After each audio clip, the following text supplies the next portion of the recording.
नमस्ते बच्चों। आज एबीसीडी 11 का बेटा आप लोगों ने टेस्ट दिया होगा। मैं उम्मीद करता हूं बेटा आपने बहुत अच्छे से किया होगा। और उस शुरू के बेटा 101 से लेके 150 तक मैं सुधीर कटियार क्वेश्चंस को डिस्कस करूंगा। इसके बाद बेटा जो है 151 से लेके 200 तक बेटा डॉक्टर अनिरुद्ध सर डिस्कस करेंगे। तो बेटा हम अपने सिंह सर के मिशन को आगे बढ़ाते हुए अब पढ़ने का अधिकार सबको, डॉक्टर बनने का अधिकार सबको, उसी के पथ पे चलते हुए हम बेटा क्वेश्चंस को शुरू कर रहे हैं आपके साथ डिस्कस बेटा। ठीक है बेटा, सबसे पहले बेटा पहला क्वेश्चन देखते हैं। नीचे दो कथन दिए गए हैं। पेशी रेशा एक संकोशिका है क्योंकि पेशी द्रव में केवल एक केंद्रक होते हैं। ठीक बेटा। दूसरा कथन है प्रत्येक पेशी तंतुक में क्रमवार गहरे एवं हल्के बैंड होते हैं। बेटा देखिए पेशी कोशा,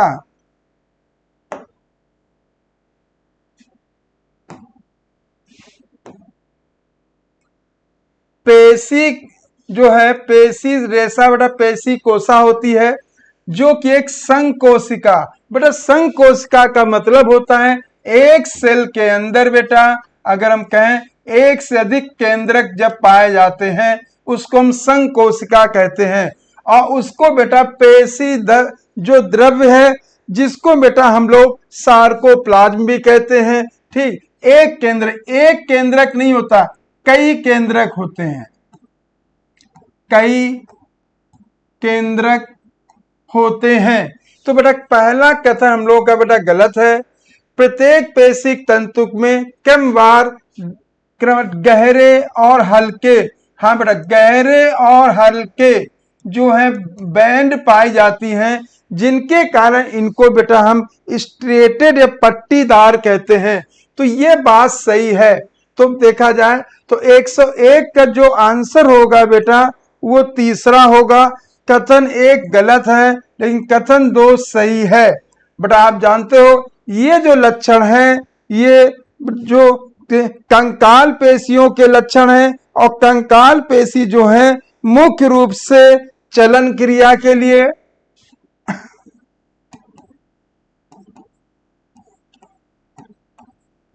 कंकाल पेशी मुख्य रूप से चलन क्रिया के लिए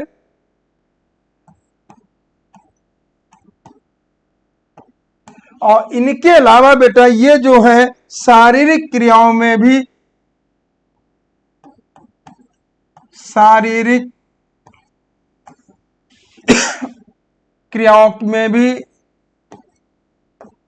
भाग लेती हैं। मतलब मूवमेंट और लोकोमोशन हो गया चलन क्रिया, और जो शरीर की जो क्रियाएं हैं उनको बेटा शरीर की जो मुद्रा है या शरीर की जो किस आकृति में खड़े होना, बैठना है, चलना है, उनके लिए बेटा इसमें भी शरीर मुद्रा क्रिया में भी ये भाग लेती हैं।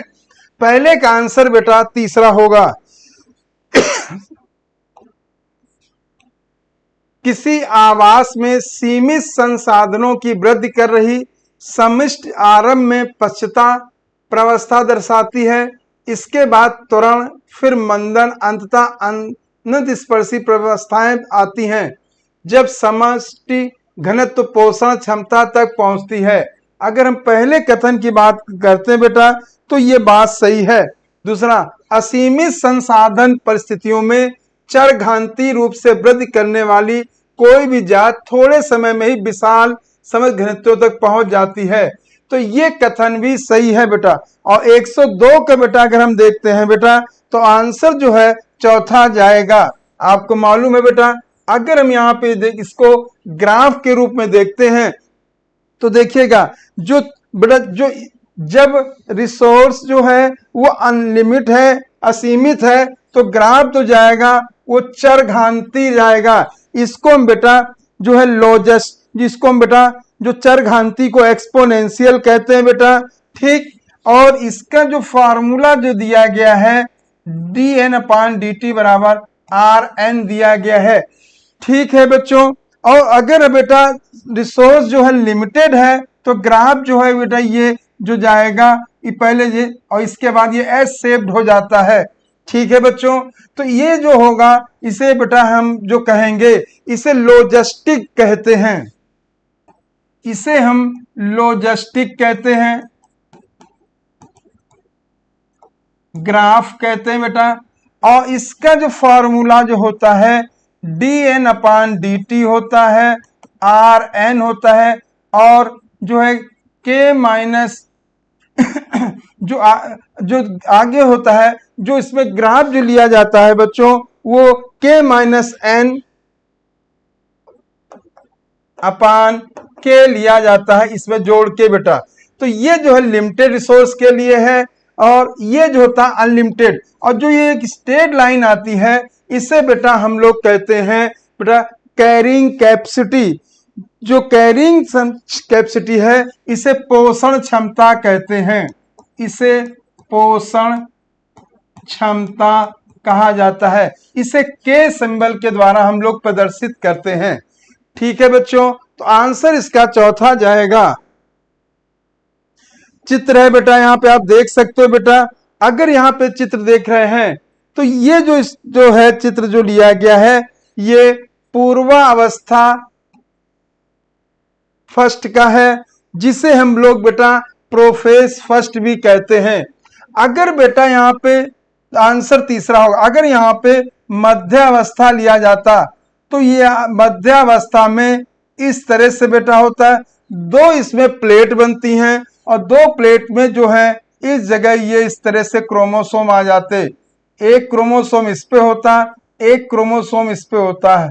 ठीक है बच्चों, तो इसे जो हम कहते हैं बेटा मध्यावस्था एक प्रथम कहते हैं, और दूसरी है बेटा जो है ये जो दिखाई गई है इसे हम कहते हैं पश्चावस्था, मतलब एनाफेज कहते हैं। इसमें जो होता है बेटा ये क्रोमोसोम अपने अपने पोल की ओर जा रहे होते। ठीक है, जैसे ये है, यहाँ पे देखिए एक क्रोमोसोम अपने पोल की ओर जा रहा है, ये क्रोमोसोम अपने पोल की ओर जा रहा है। तो इसको बेटा हम लोग जो है पश्चावस्था प्रथम कहते हैं, जिसे एनाफेज। तो ये हो गया बच्चों, देखिएगा जो पूर्वावस्था पहला ये हो गया, पूर्वावस्था पहला। दूसरा ये मध्यावस्था हो गया, मध्यावस्था प्रथम हो गया। और ये जो हो जाएगा पश्चावस्था, पश्चावस्था प्रथम हो जाएगा। तो पूर्वावस्था, ठीक है बच्चों, ये हो गया पूर्वावस्था, ये हो गया मध्यावस्था, ये हो गया पश्चावस्था। ठीक है बच्चों, आंसर इसका तीसरा जाएगा।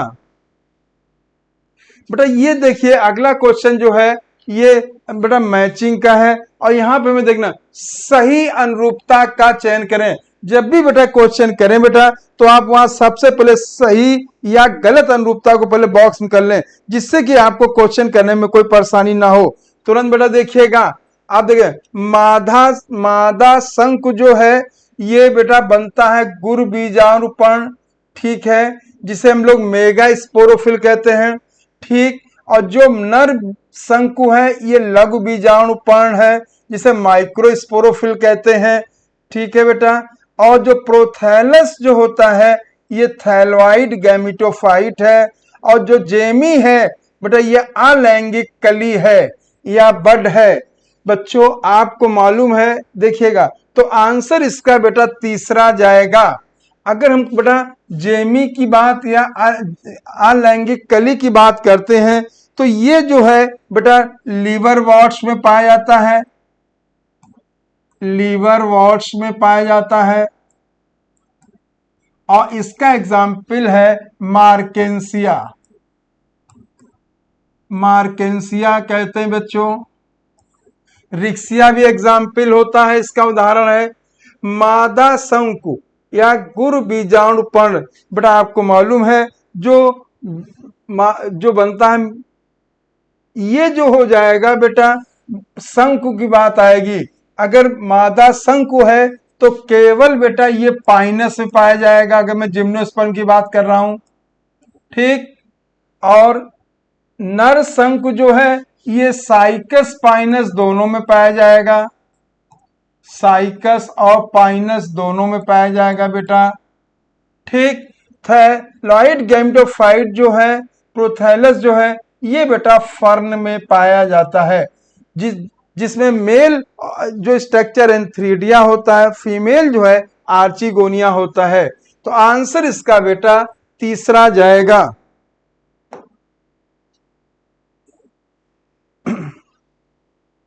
अब हम लोग बेटा चौथा, यहां फिर मैचिंग का क्वेश्चन आ गया बच्चों, देखेंगे देखियो, सबसे पहले प्रगुही, अगुही, कूटगुही, द्विकोरी।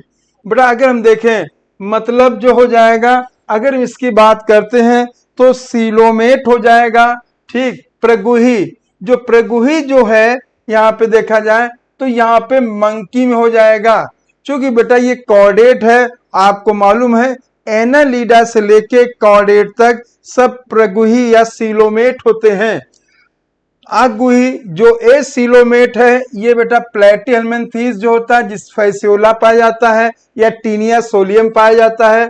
जिसमें कूटगुही जो है बेटा, ये कूटगुही है जो ये पाता है, ठीक, ये एस्केल्मिन्थेस जिसमें वुचिरेरिया पाया जाता है बच्चों। और द्विकोरिक जिसमें दो लेयर है, वहां को मतलब एक्टोडर्म और दूसरी अंतः जो है एंडोडर्म जो होती है, वो बेटा जो है वो गार्गोनिया में पाया जाएगा।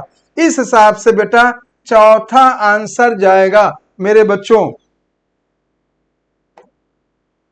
गलत अनुरूपता का चयन करें बेटा। इसमें अगर हम बात करते हैं बेटा, ठीक देखिएगा, ये करोला का अरेंजमेंट दिखाया गया है, ठीक है। ये इसमें आप देखिए चौड़ा भाग है और नैरो भाग है। चौड़ा और नैरो भाग को बेटा क्लॉ और लिम्ब कहते हैं, ये करोला का लक्षण है। दूसरा बेटा पुमंग है और ये स्टेमेन दिखाया गया, ये बात भी सही है।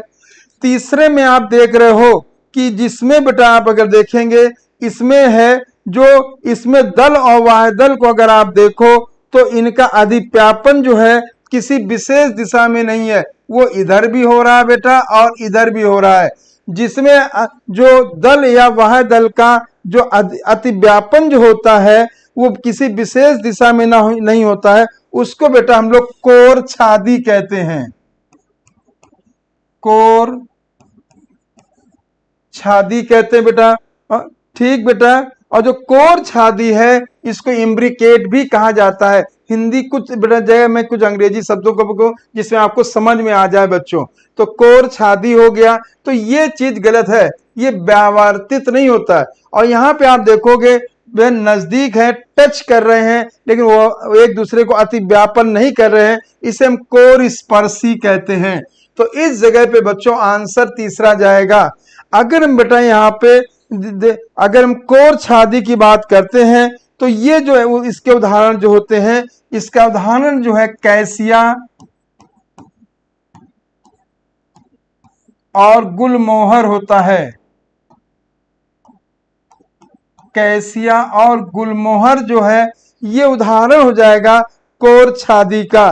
ठीक है बच्चों, ठीक। बेटा यहाँ पे गलत अनुरूपता का हमको चयन करना है। बेटा देखिएगा, गलत अनुरूपता का चयन करना, सबसे पहले देखो बेटा सेंटर में या केंद्र में प्लेसेंटा है और उसके साथ ये पट पाए जा रहे हैं।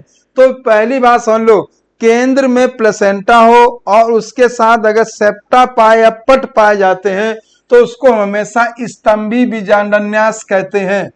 ठीक है बच्चों, तो यहाँ पे अगर देखा जाए ये बात सही आ रही बच्चों, देखिएगा, ठीक। और दूसरे नंबर पे आप देख सकते हैं बेटा यहाँ पे देखिएगा, ये अगर हम करें जिसकी फल भित्ति में प्लेसेंटा पाए जाए, पेरिकार्प में प्लेसेंटा पाया जाए और वहां से बेटा ओव्यूल लगे हो, उससे हम बेटा मुक्त स्तंभी ना कह के उससे हम बेटा पैराइटल कहते हैं, या इसको हम भित्ति बोलते हैं। ये जो हो जाएगा भित्ति बीजांडान्यास हो जाएगा बेटा। ठीक है, तो ये गलत है, गलत अनुरूपता तो मिल गई बच्चों। यहाँ पे देखिए सीमांत बीजांडान्यास सही है, और यहाँ पे देखा है अंडाशय के आधार पे प्लेसेंटा पाया जाए और उस पर एक ओव्यूल लगा, उससे बेटा आधारी बीजांडान्यास कहते हैं। तो इस जगह पे आंसर इस दूसरा होगा बच्चों। अगर आप देखो तो अगर स्तंभी की बात करते हैं तो इसके उदाहरण बेटा जो होता है गुड़हल होता है, टमाटर होता है, आपको मालूम ही होगा। टमाटर के अलावा बेटा इसमें अगर हम कहें रूटेसी या सिट्रस फैमिली है तो बेटा ये नींबू भी हो जाएगा। अगर आप देखो बेटा तो मालवेसी फैमिली से आप एक चीज जान रहे हो, इससे बेटा आप सोलेनेसी फैमिली जान रहे हो और इससे रूटेसी फैमिली जान रहे हो बेटा। तीसरा ये भित्ती है, अब भित्ती के जो उदाहरण होंगे सरसों होगा और आर्जीमोन होगा। ठीक बच्चों, सीमांत का बेटा जो है मटर होगा, सेम होगा या अदर दाल वाली होंगी। आधारी में बेटा जो है बीजांडन्यास जो है ये जो पाया जाता है बेटा जो है गेंदा है, कंपोजिटिव फैमिली, सूरजमुखी है, सूरजमुखी है, ये बेटा इसके उदाहरण हो गए। इनके बेटा चित्र के साथ उदाहरण को भी आपको याद करना है बच्चों। अगला देखिए, विलगित व शुद्ध डीएनए अवक्षेपित किया जा सकता है किसको डालकर बेटा। अगर हम देखें विलगित को और इसको बेटा कर सकते हैं बच्चों, तो इसके लिए बेटा चिल्ड मतलब बहुत ठंडा एथिल अल्कोहल, ये आपको याद रखना है। चिल्ड एथिल अल्कोहल में हम आइसोलेटेड डीएनए को रखते हैं बच्चों। अमेजन वर्षा वन में उभयचर और स्तनधारी जातियों की क्या संख्या है। तो अगर आप देखोगे बेटा जो कि बेटा ये दक्षिण अमेरिका में पाया जाता है, ठीक दक्षिण अमेरिका में है।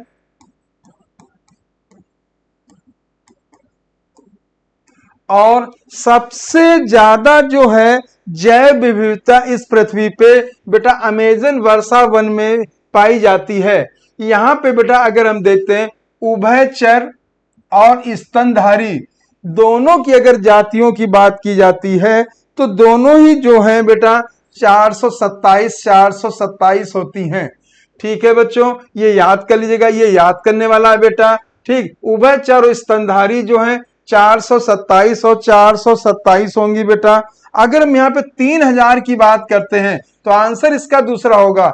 3000 की बात करते हैं तो ये मछली होती बेटा।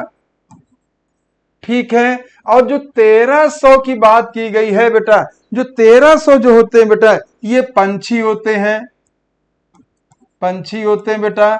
और जो यहाँ पे 378 जो होते हैं बच्चों ये जो है सरीसृप होते हैं, सरीसृप या रेप्टाइल होते हैं बच्चों। तो इस जगह पे आंसर जो है इसका दूसरा जाएगा। देखिए बच्चों, नाइल पर्च को पूर्वी अफ्रीका की विक्टोरिया झील में डाला गया, तब झील में रहने वाली पारिस्थितिक रूप से बेजोड़ सिचलिड मछलियों की 200 से अधिक जातियां विलुप्त हो गई थी।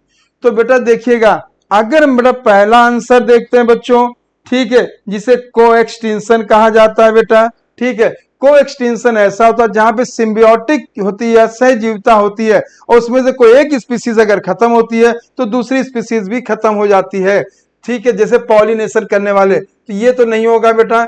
विदेशी जातियों का आक्रमण, ये बिल्कुल सही है बेटा। विदेशी जो है, जब कोई विदेशी जाति नई जगह डाली जाती है तो बहुत ज्यादा आक्रमणकारी हो जाती है, और चूंकि वहां पर उसके प्रेडेटर नहीं होते हैं इसलिए वहां पे वहां के जो नेटिव जो है जातियों को नुकसान या कभी कभी उनको बेटा एक्सटेंड भी कर देती है। तो यहाँ पे आंसर दूसरा होगा। और दूसरी चीज है बेटा अतिदोहन, जब किसी चीज का बहुत ज्यादा उपयोग करते हैं तो बेटा उसे हम और उससे वो ज्यादा खतरे में पड़ जाती है, इसी को बेटा हम लोग अतिदोहन या ओवर एक्सप्लॉयटेशन कहते हैं। जैसे आपने इसमें बड़ा पढ़ा होगा पैसेंजर पिजन, पैसेंजर कबूतर और स्टेलर सी काऊ, स्टेलर समुद्री गाय। समुद्री गाय बेटा ये अतिदोहन का उदाहरण है। ठीक है, तो आंसर तो बेटा इसका दूसरा जाएगा, संकीर्ण रूप से उपयोगी जैव विविधता। तो बेटा ये देखा जाए तो ये है, ये इससे इसका यहां से कोई रिलेशन नहीं है। ये जो होता है मानव का प्रत्यक्ष रूप से अनगिनत आर्थिक लाभ, जो जैव विविधता से जो मानव आर्थिक लाभ लेता है बेटा, उसी को हम संकीर्ण रूप से उपयोगी जैव विविधता कहते हैं। अगर इकोसिस्टम के लिए बचाने के लिए कहते हैं तो उसे बड़ा ब्रॉड कहते हैं, और अगर फ्यूचर जनरेशन के लिए कहते हैं तो इथिकल इशू आता है बेटा। तो इस जगह पे आंसर जो जाएगा दूसरा जाएगा।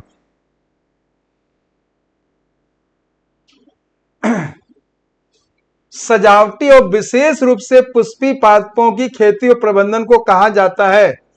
देखिएगा, अगर पिसीकल्चर है तो बेटा आपको मालूम है पिसीकल्चर जो है इसका संबंध मछली के कल्चर से होता है बेटा। दूसरा ओलेरी कल्चर है, ये सब्जियों के लिए होता है, और जो सेरी कल्चर है ये रेशम के लिए होता है, और फ्लोरी कल्चर जो है बेटा ये जो पुष्पी पादप और उनके प्रबंधन के लिए होता है, और खासकर वो सजावटी होते हैं। तो इस जगह पे आंसर जो जाएगा फ्लोरिकल्चर। तो पिसीकल्चर हो गया बेटा किसके लिए, मछली के लिए, ओलेरी कल्चर सब्जियों के लिए, सेरीकल्चर जो है बेटा रेशम के लिए, ठीक। और आंसर यहां पे चौथा होगा। किस प्रयोग में जीवाणु का उपयोग हुआ था? बेटा देखें, अगर हम यहाँ पे जीवाणु के उपयोग की बात करते हैं तो देखिएगा ग्रिफिथ ने भी जीवाणु का उपयोग किया था कि जेनेटिक मटेरियल का केमिकल नेचर क्या है, कि जेनेटिक मटेरियल क्या है, इसके लिए उन्होंने जो एक्सपेरिमेंट किए थे, और वो जीवाणु था न्यूमोकोकस।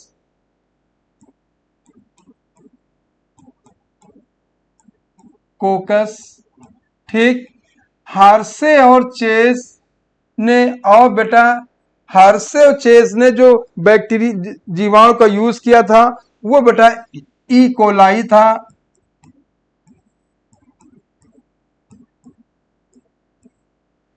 और इन्होंने ये प्रूव किया था कि डीएनए ही जेनेटिक मटेरियल है।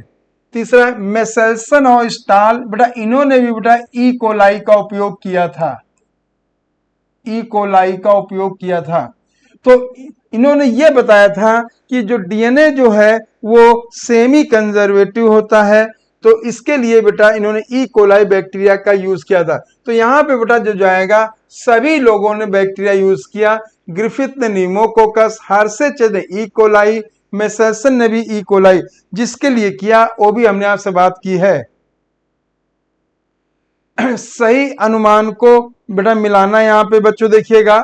अगर हम यहाँ पे देखते हैं बच्चों, पिसीज जो है, ठीक, ये रोहू मछली है, आपको मालूम है बेटा ये एक अस्थि मछली है बच्चों, ठीक। दूसरे नंबर देखेंगे टेट्रापोडा जो हो गया।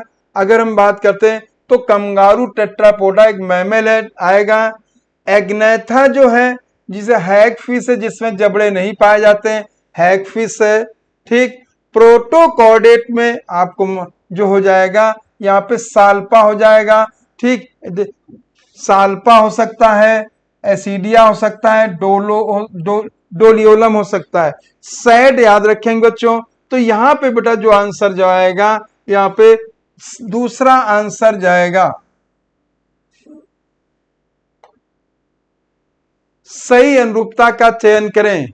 सही अनुरूपता का चयन करने के लिए बच्चों देखेंगे यहाँ पे हम लोग बच्चों, देखिए एंजल फिश में, एंजल फिश है, इसमें फिंस पाए जाएंगे, फिश कैरेक्टर ही होता है। दीवार की अगर मैं छिपकली की बात करूंगा तो ये रेप जो है सरीसृप है, और ये टेट्रापोडा, 2 जोड़ी पैर होते हैं बेटा इसमें। ओबेलिया जो है बेटा ये नाइडेरिया में आता है, द्विकोरिक होता है, मतलब वहां एक्टोडर्म और एंडोडर्म पाता है।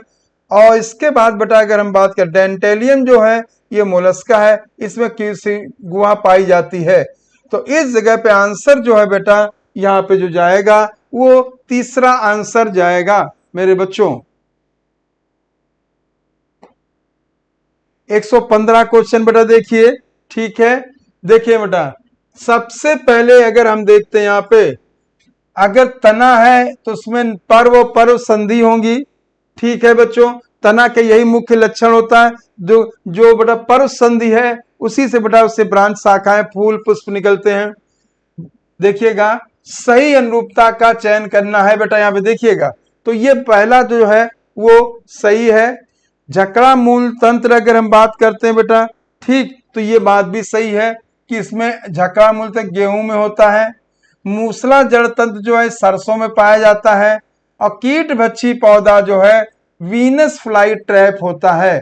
जो कीट भक्षी पौधा जो होता है ये अपने लिए जो भोजन में नाइट्रोजन की कमी होती है उसको बेटा कीटों को डाइजेस्ट करके पूरा करता है। जो कीटों की बॉडी वॉल में काइटिन पाई जाती है और काइटिन में नाइट्रोजन कंटेनिंग जो है एक पॉलीसैकेराइड है। तो इस जगह पे बेटा अगर हम देखेंगे तो आंसर पहला जाएगा। ठीक है बच्चों, 115 का जो है पहला आंसर जाएगा। फैबेसी के लिए गलत अनुरूपता का चयन करें। गलत अनुरूपता का चयन करना बेटा देखें, सबसे पहले उसमें अगर हम बात करते हैं इस एंड्रोसियम में स्टेमेन की संख्या जो होती है वो 9+1 होती है। तो ये बात सही, 9 1 + 10 हो गए। खाद्य तेल बेटा आपको मालूम है मूंगफली या ग्राउंडनट से प्राप्त होता है बेटा, ठीक, क्योंकि ये जो है मूंगफली जो है फैबेसी में आती है और जिसमें एंडोस्पर्म नहीं पाया जाता है। दाल जो है चना हो गई बेटा, ठीक, चना दाल हो गए। पुष्प जो होते हैं इसके बेटा द्विलिंगी होते हैं, बिल्कुल सही है। और बेटा एक्टिनोमार्फिक नहीं होके बेटा ये जाइगोमार्फिक होते हैं। जाइगोमार्फिक होते हैं मतलब किसी फ्लावर को केवल एक ही जो है प्लेन से बराबर भागों में विभाजित कर सकते हैं, उसे हम जाइगोमार्फिक कहते हैं। अगर हम किसी प्लेन से उसको हम 2 या 2 से अधिक भागों में विभाजित कर सकते हैं तो उसे बेटा एक्टिनोमार्फिक कहते हैं। तो ये जो चौथा बात है, ये बात जो है यहाँ पे ये गलत अनुरूपता को प्रदर्शित करती है। 116 का बेटा आंसर चौथा बेटा जाएगा। ठीक है बेटा, अगला क्वेश्चन हम लोग देखते हैं। कॉकरोच के लिए गलत अनुरूपता का चयन करें। देखिएगा 6 अत्यधिक काइटिन की बनी प्लेट, ये बात सही है। जो दांत की तरह संरचना होती है ये जो पाई जाती है बेटा इसमें, ये पाई जाती है कॉकरोच के बेटा पेसड़ी या हम गिजर्ड के शब्द का यूज करते हैं। ये जो है पेसड़ी में पाई जाती है, गिजर्ड कहते हैं। ठीक है बच्चों, पहली बात तो सही है। हमको गलत अनुरूपता को देखना है, ये सही है। संपूर्ण अग्रात आस्तरित होती क्यूटिकल के द्वारा, ये बात भी सही है बेटा। जो अग्रात्र है इसमें क्यूटिकल है बेटा, जो मध्यांतर है उसमें क्यूटिकल की सतह नहीं पाई जाती, तो ये बात भी सही है। मध्यांतर जो है जहां इसे मीजेंट्रॉन कहते हैं, ये बात सही है। और यहाँ पे क्यूटिकल की सतह नहीं पाई जाती बच्चों। ठीक है, और भोजन जो पच जाता है उसका अवशोषण यहीं से होता है। पश्चात जो है केवल कोलन और मलाशय में विभेदित होती बेटा, नहीं, जो पश्चात या हाइंड गेट बेटा जो होता है इसके 3 मुख्य भाग होते हैं। और 3 मुख्य भाग में बेटा एक होता है इलियम, दूसरा हो गया कॉलन, तीसरा हो गया जो मलाशय या रेक्टम। तो ये बात गलत है।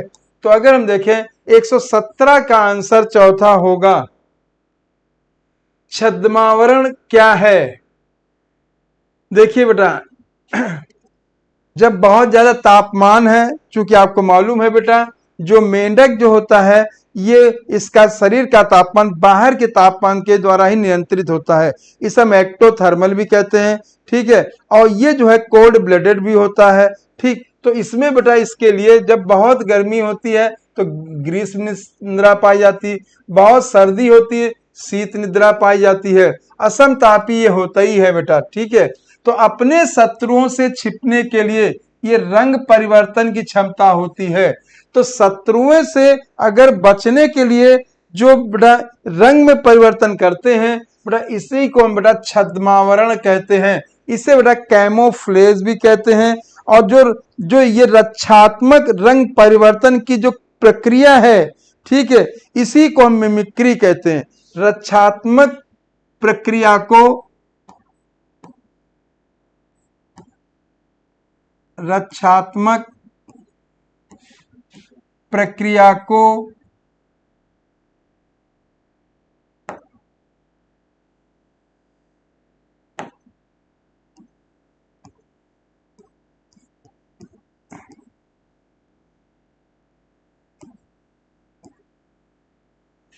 रक्षात्मक प्रक्रिया को बेटा हम लोग अनुहरण कहते हैं।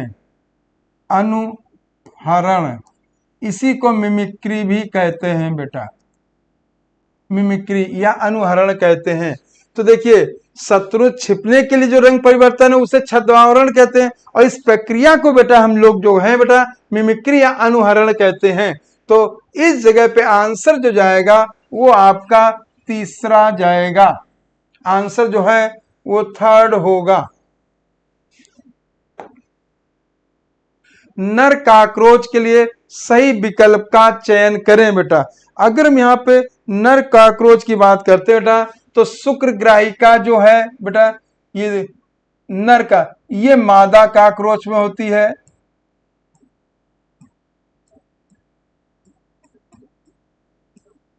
श्लेष्मक ग्रंथ भी मादा काकरोच में होती है।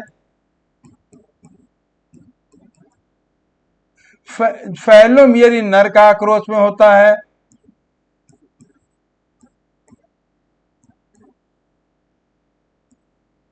अंड कवच बेटा ये भी मादा काकरोच में होता है।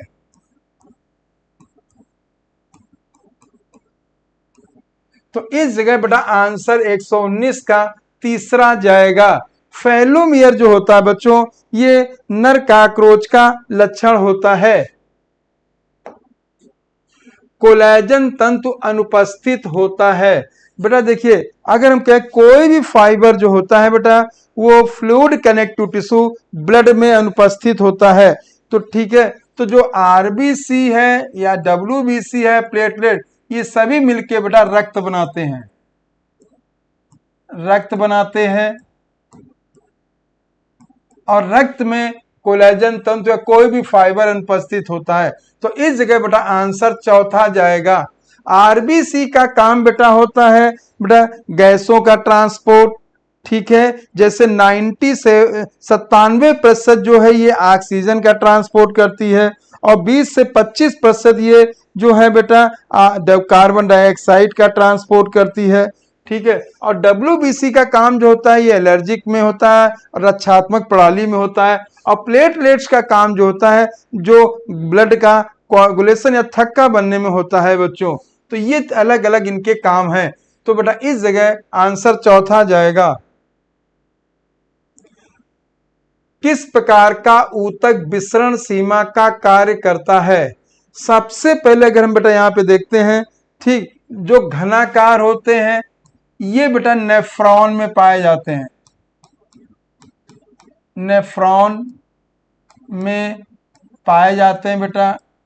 और इनका काम सिक्रीशन और एब्जॉर्ब और सिक्रीशन और श्रावण और अवशोषण होता है बेटा। जो सीमा कारक काम जो है बेटा ये करती सल्की उपकला। बेटा आपको मालूम है जैसे हमारी लंग की एल्वुलाई है वहां पे भी सल्की उपकला पाई जाती है। हमारी जो रक्त नलिकाएं हैं जहां से लेन देन होता है वहां पे बड़ा सल्की उपकला पाई जाती है, ठीक है बच्चों। और जो ये स्तंभाकार जो उपकला है ये पाई जाती हैं आहार नाल, आहार नाल, जैसे बेटा उसका एक भाग हो गया स्टमक, स्टमक या मतलब आमाशय कहेंगे, और दूसरा पार्ट होता है इंटेस्टाइन, आंत, चाहे छोटी वहां पे पाए। इनका भी काम श्रावण और अवशोषण होता है, ठीक है। तो आंसर इसका बेटा दूसरा होगा। और आरबीसी का काम अभी आपने बताया है, जो गैसें हैं उनको ट्रांसपोर्ट करना। 97% ऑक्सीजन है, 20 से 25% कार्बन डाइऑक्साइड का बेटा ट्रांसपोर्ट करती है। गलत अनुरूपता का चयन करें। देखिएगा, ट्रैकिट लंबे होते हैं, बिल्कुल सही बेटा। गलत अनुरूपता हम लोगों को देखनी है। WBC बेटा लंबे नहीं होते हैं बेटा, ये अमीबॉइड होते हैं।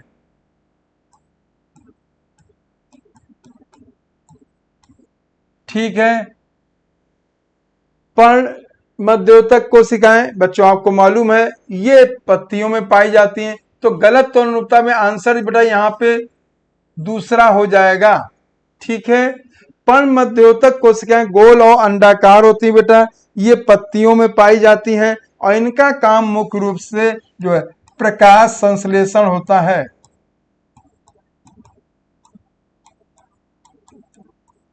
ठीक। और दूसरा, स्तंभाकार उपकला लंबी और बड़ा सक्रिय होती हैं और केंद्रक इनमें आधार पे पाया जाता है। केंद्रक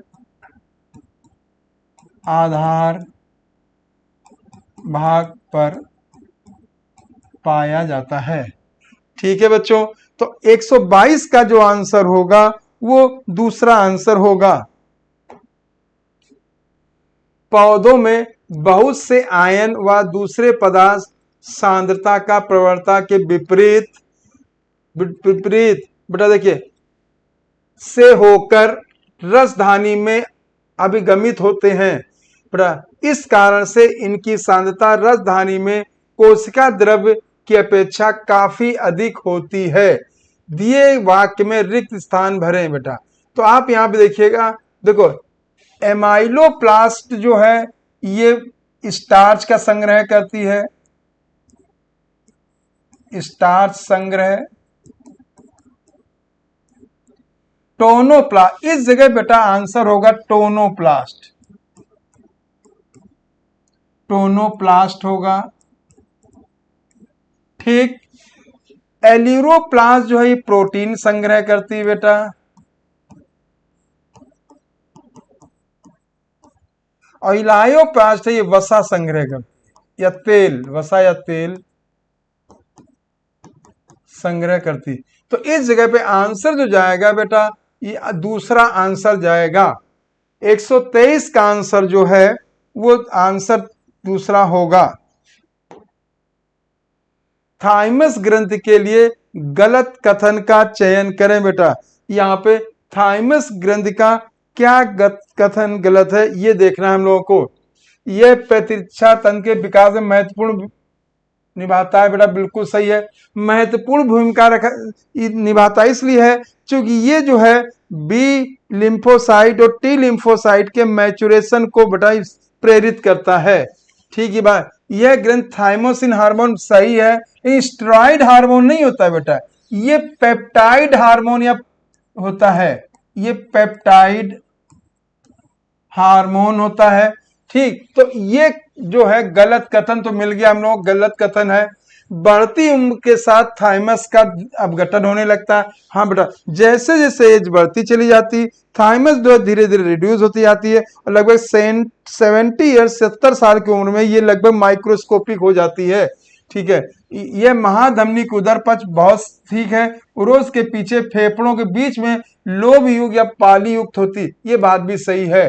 तो यहाँ पे जो आंसर जो होगा बेटा वो हो जाएगा बेटा दूसरा आंसर होगा, क्योंकि ये स्टेरॉइड ना होके बेटा ये पेप्टाइड हार्मोन होता है।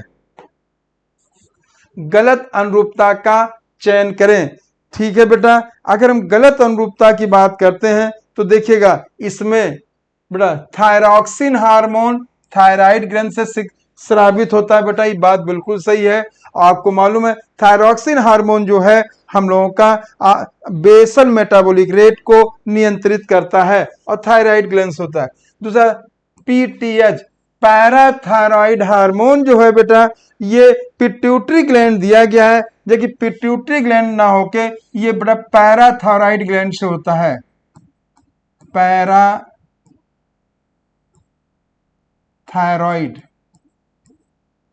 ग्रंथि। ठीक है बेटा, MSS ये पिट्यूटरी सही है बेटा, तो ये गलत अनुरूपता हो जाएगी। तो आंसर इसका जो हो जाएगा दूसरा आंसर हो जाएगा। गैस्ट्रिन जो हार्मोन है बेटा जो जीआईटी से स्रावित होता है बेटा। ये गैस्ट्रिन हार्मोन जो है हमारे बेटा जो है इस आमाशय से स्रावित होता है और गैस्ट्रिक ग्लैंड को प्रेरित करता है, जिससे गैस्ट्रिक जूस निकलता है। और गैस्ट्रिक जूस में बेटा आपको मालूम है आयन है, एंजाइम है, वाटर है और चीजें एसिड है, ये सब चीजें पाई जाती हैं। तो आंसर इसका बेटा दूसरा होगा। 126 बच्चों देखिएगा, निम्नलिखित में कौन से मनुष्य में ज्यादा संख्या में, अगर यहां पे बेटा अगर बात करते हैं बेटा तो सबसे पहला अगर हम कहें कपाली नस जो होती है मानव में ये 12 जोड़ी होती हैं। और अगर स्पाइनल नर्व की बात की जाती है तो 31 जोड़ी होती हैं। ऑप्टिक लोब की संख्या 4 होती है और अगर प्रमस्तिष्क अर्धगोलार्ध है तो इनकी संख्या 2 होती है। तो अगर यहाँ पे देखे जाए इनको देखते हुए सबसे ज्यादा संख्या जो है स्पाइनल नस हो जाएगी। तो 100 इसका आंसर जो हो जाएगा बेटा दूसरा जाएगा। ठीक, अगर सबसे कम आता है बेटा क्वेश्चन में तो प्रमस्तिष्क अर्धगोलार्ध हो जाते। गलत अनुरूपता का चयन करें बच्चों।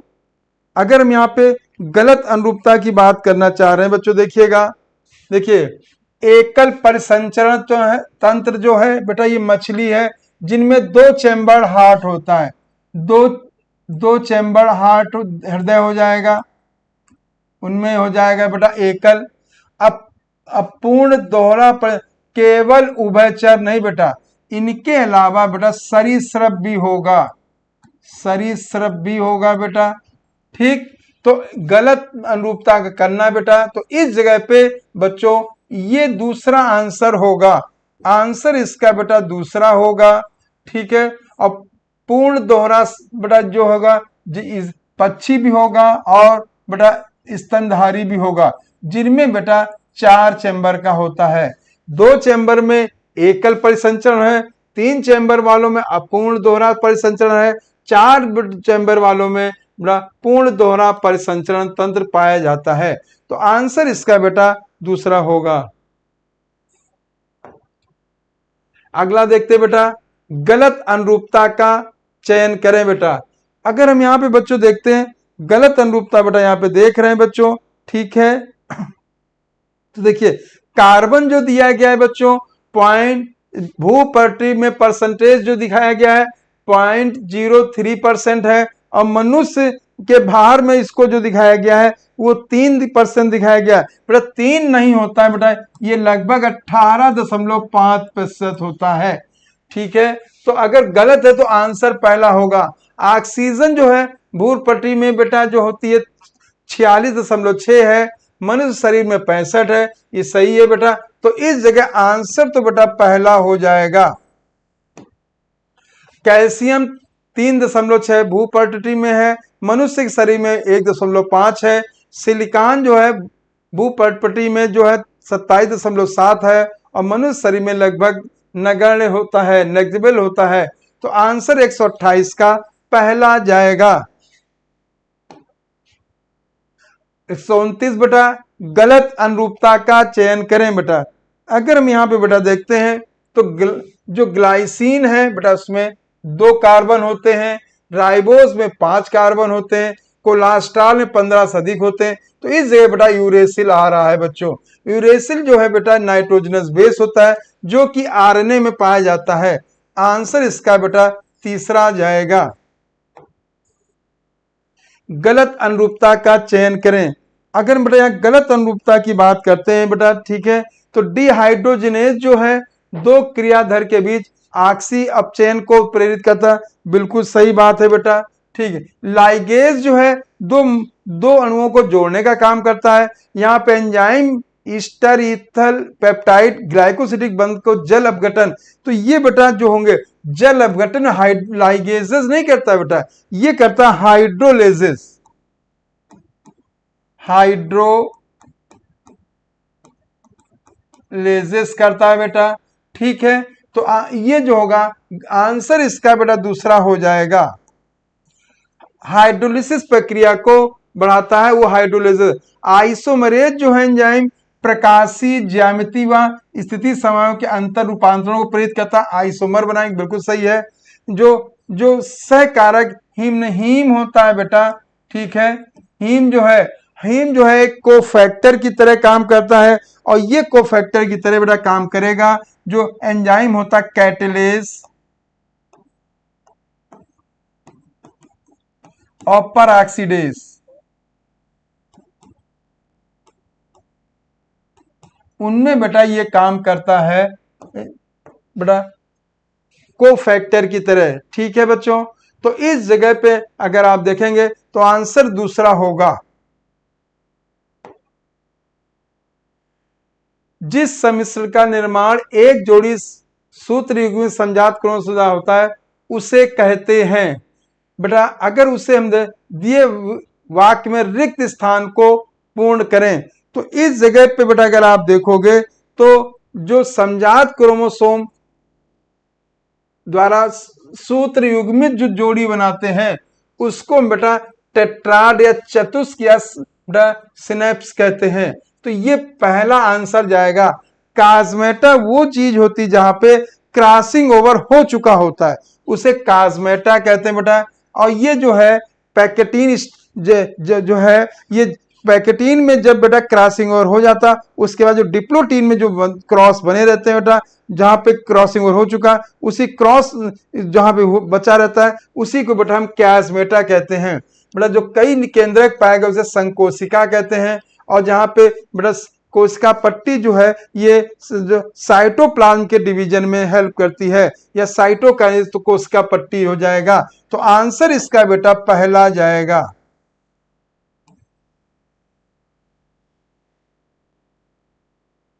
ईस्ट में कोशिका चक्र की समय अवधि क्या है बेटा? आपको मालूम है, ये याद करने वाला क्वेश्चन है। ईस्ट में जो कोशिका चक्र की समय अवधि जो होती है वो 90 मिनट होती है। अगर हम 90 मिनट के हिसाब से देखें तो बेटा वो हो जाएगा लगभग 1.5 आवर्स या 1.5 घंटे। ये सीधे आपको बच्चों याद रखना बच्चों, ठीक है। पीजीए, पेप और ओए में कार्बन परमाणु की संख्या क्या होती है बेटा? ये आपको ध्यान देना बच्चों।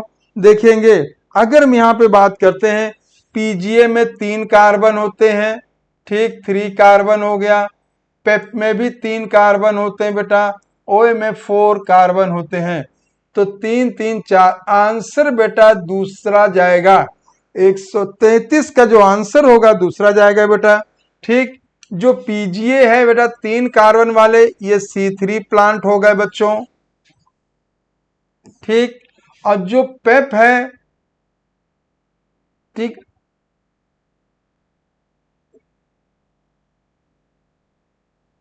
बेटा हाँ, जो पेप है ये जो होता है ये कार्बन डाइऑक्साइड को बेटा जो पेप जो है कार्बन डाइऑक्साइड को एक्सेप्ट करता है। ये जो होता है पेप जो इसको प्रमोट करता है, कैटालाइज करता है, पेपकेज होता है। तो ये C4 प्लांट में CO2 को लेने वाला है पेप। और ऑक्सैलोएसिटिक एसिड जो है बेटा ये पहला प्रोडक्ट होता है C4 प्लांट्स में, ठीक है बच्चों। तो यहाँ पे देखा जाए जो ये ऑक्सैलोएसिटिक एसिड जो है ये बनता जो है मीसोफिल में है, मध्योतक में है, मध्योतक में है या मीसोफिल में है बेटा, ठीक बच्चों। और ये फिर जाके बेटा प्लाज्मोडेस्माटा के द्वारा बंडल शीथ में जाता है, वहां पे जाके केल्विन साइकिल में पार्टिसिपेट करता है, इससे निकला हुआ CO2 जहां पे डिकार्बोक्सिलेशन होता है। तो आंसर बेटा यहाँ पे 133 का जो हो जाएगा दूसरा होगा।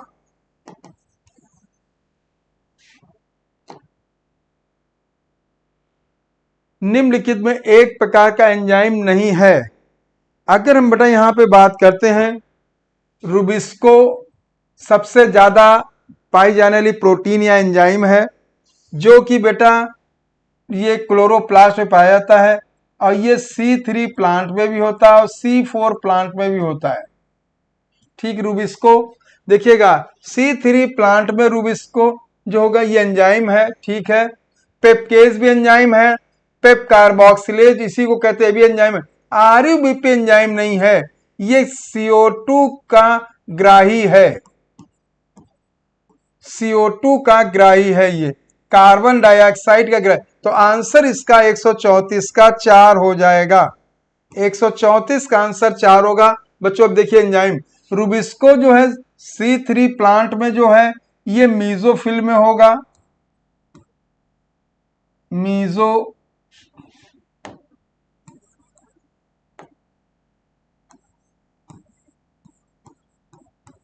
मीजोफिल में होगा, ठीक। और C4 पौधों में ये बंडल शीथ में होगा,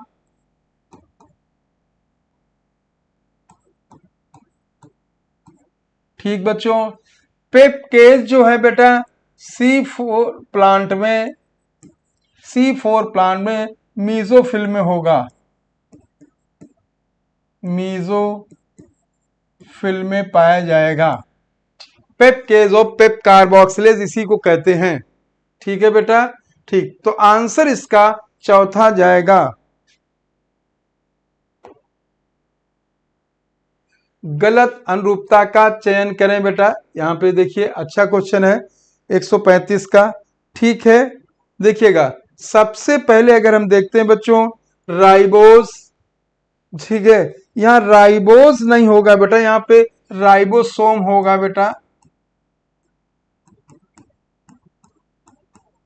राइबोसोम। उसका साइज जो है 15 नैनोमीटर से लेके 20 नैनोमीटर के आकार का होता है, ठीक है बच्चों, ठीक। हमें गलत अनुरूपता को देखना है बच्चों। सूत्र कणिका की लंबाई जो है 1 से 4.1 माइक्रोमीटर होता है, ये भी करेक्ट बेटा, सही है बिल्कुल। अवर्णी लवक बेटा देखिएगा, देखिए अवर्णी लवक जो है प्रकाश संश्लेषण नहीं करता है बेटा, अवर्णी लवक जो होता है ये भोजन संग्रहण करता है, ये जो है भोजन संग्रहण करता है बच्चों। तो आंसर बेटा यहाँ पे जो हो जाएगा तीसरा जाएगा, आंसर जो है बेटा यहाँ पे तीसरा जाएगा बच्चों। और बेटा जल अभिकटी एंजाइम लाइपेज और प्रोटीएज है, जो बेटा जल की वाटर पानी की उपस्थिति में बेटा अपघटन की प्रक्रिया को प्रेरित करते हैं, ठीक। तो लाइपेज और प्रोटीएज होंगे। तो इस जगह पे आंसर जो जाएगा अवर्णी लवक जो है प्रकाश संश्लेषण न करके बेटा ये भोजन संग्रहण का कार्य करता है। वाह्य परजीवी के उदाहरण दे बेटा। देखिए जो जीव किसी जीव के बाहरी सतह से भोजन लेते हैं उसे वाह्य परजीवी कहते हैं, और जो जीव किसी जीव के शरीर के अंदर प्रवेश करके जो भोजन लेते हैं उसे अंतः परजीवी कहते हैं। सबसे पहले बेटा अरित्रपाद बेटा, इसको हम कोपोड्स भी कहते हैं, ठीक। और ये बेटा समुद्री मछलियों की बहुत सी समुद्री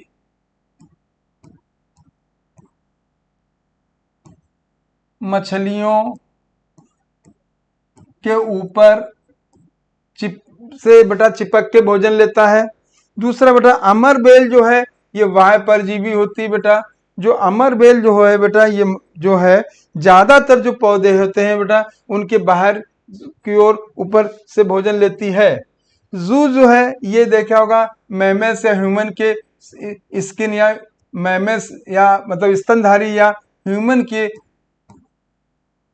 मानव के बेटा वाह्य परजीवी होते हैं। तो इस जगह पे आंसर जो जाएगा 4 जाएगा, चौथा आंसर जाएगा 136 का आंसर जो होगा वो 4th होगा।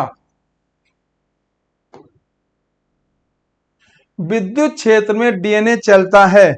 अगर हम बात करते हैं चूंकि डीएनए में जो है ऋणात्मक चार्ज होता है, और जो ऋणात्मक चार्ज होगा तो वो जो है बेटा एनोड की ओर जाएगा, ठीक है बच्चों।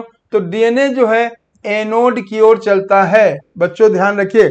और ऋणात्मक चार्ज होने का कारण बेटा डीएनए में फॉस्फेट आयन की वजह से होता है, ठीक है बच्चों, ठीक। तो कैथोड की ओर नहीं बेटा नहीं चलेगा, स्पष्ट नहीं बेटा। आंसर 137 का पहला होगा, 137 का पहला आंसर होगा। एड्स किससे होता है? एड्स के वायरस का नाम बेटा हम लोगों को जानना देखना है बेटा। हैप्लॉइड इम्यूनोडिफिशियंसी वायरस नहीं बच्चों, ह्यूमन इम्यूनोडिफिशियंसी वायरस बिल्कुल सही है बेटा। ये जो वायरस होता है ह्यूमन इम्यूनोडिफिशियंसी वायरस है। होस्ट इम्यूनो बेटा गलत है और कोशिक गलत है। इस जगह पे बेटा आंसर जो जाएगा ये दूसरा आंसर जाएगा। और बेटा इस वायरस को बेटा हम जो कहते हैं बेटा रेट्रोवायरस है, रेट्रोवायरस है। और इसका जेनेटिक मटेरियल जो है जो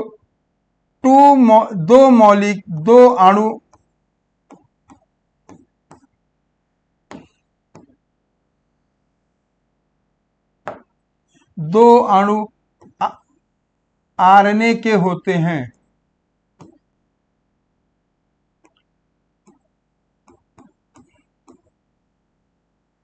ठीक बच्चों, इस जगह पे आंसर दूसरा जाएगा।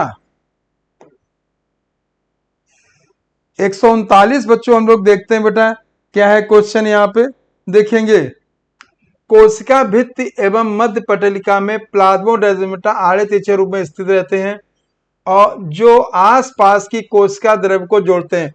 बिल्कुल सही है। प्लाज्मोडेमाटा जो है दो प्लांट सेल को जोड़ने का काम करते हैं। कोशिका भित्ति कोशिका को केवल यांत्रिक हानियों और संक्रमण से ही रक्षा नहीं करता बल्कि कोशिकाओं के बीच आपसी संपर्क बनाए रखने और वांछनीय बृहद अणुओं के लिए अवरोध प्रदान करता है। ये बात भी सही है। तो अगर बेटा यहाँ पे हम लोग देखते हैं तो दोनों कथन सही हैं। चौथा आंसर जाएगा। आंसर जो होगा बेटा इसका चौथा होगा। ठीक है बच्चों, अगर एक आनुवंशिक अंधे दृष्टिकोण का उपयोग किसी एक जीव के पूरे जीनोम के सीक्वेंस के लिए करता है, उसके बाद विभिन्न खंडों के कार्य के लिए काम करता है, तो उसके द्वारा अपनाई गई कार्य प्रणाली को क्या कहेंगे? बेटा अगर हम यहाँ पे कहेंगे तो बेटा जीन मैपिंग नहीं कहेंगे बेटा, व्यक्ति अनुकरण घुंडी बेटा जिसको हम एक्सप्रेस सीक्वेंस टैग भी नहीं कहेंगे, क्योंकि इसमें तो बेटा हम डीएनए से जो है आरएनए के बनाने की विधा को अध्ययन करते हैं। बेटा जैव सूचना विज्ञान नहीं बेटा, यहाँ पे जो होगा अनुक्रम टिप्पण होगा। अनुक्रम टिप्पण को बेटा सीक्वेंस एनोटेशन भी कहते हैं। ये बात सही है। इस आंसर 140 का जो जाएगा चौथा आंसर जाएगा।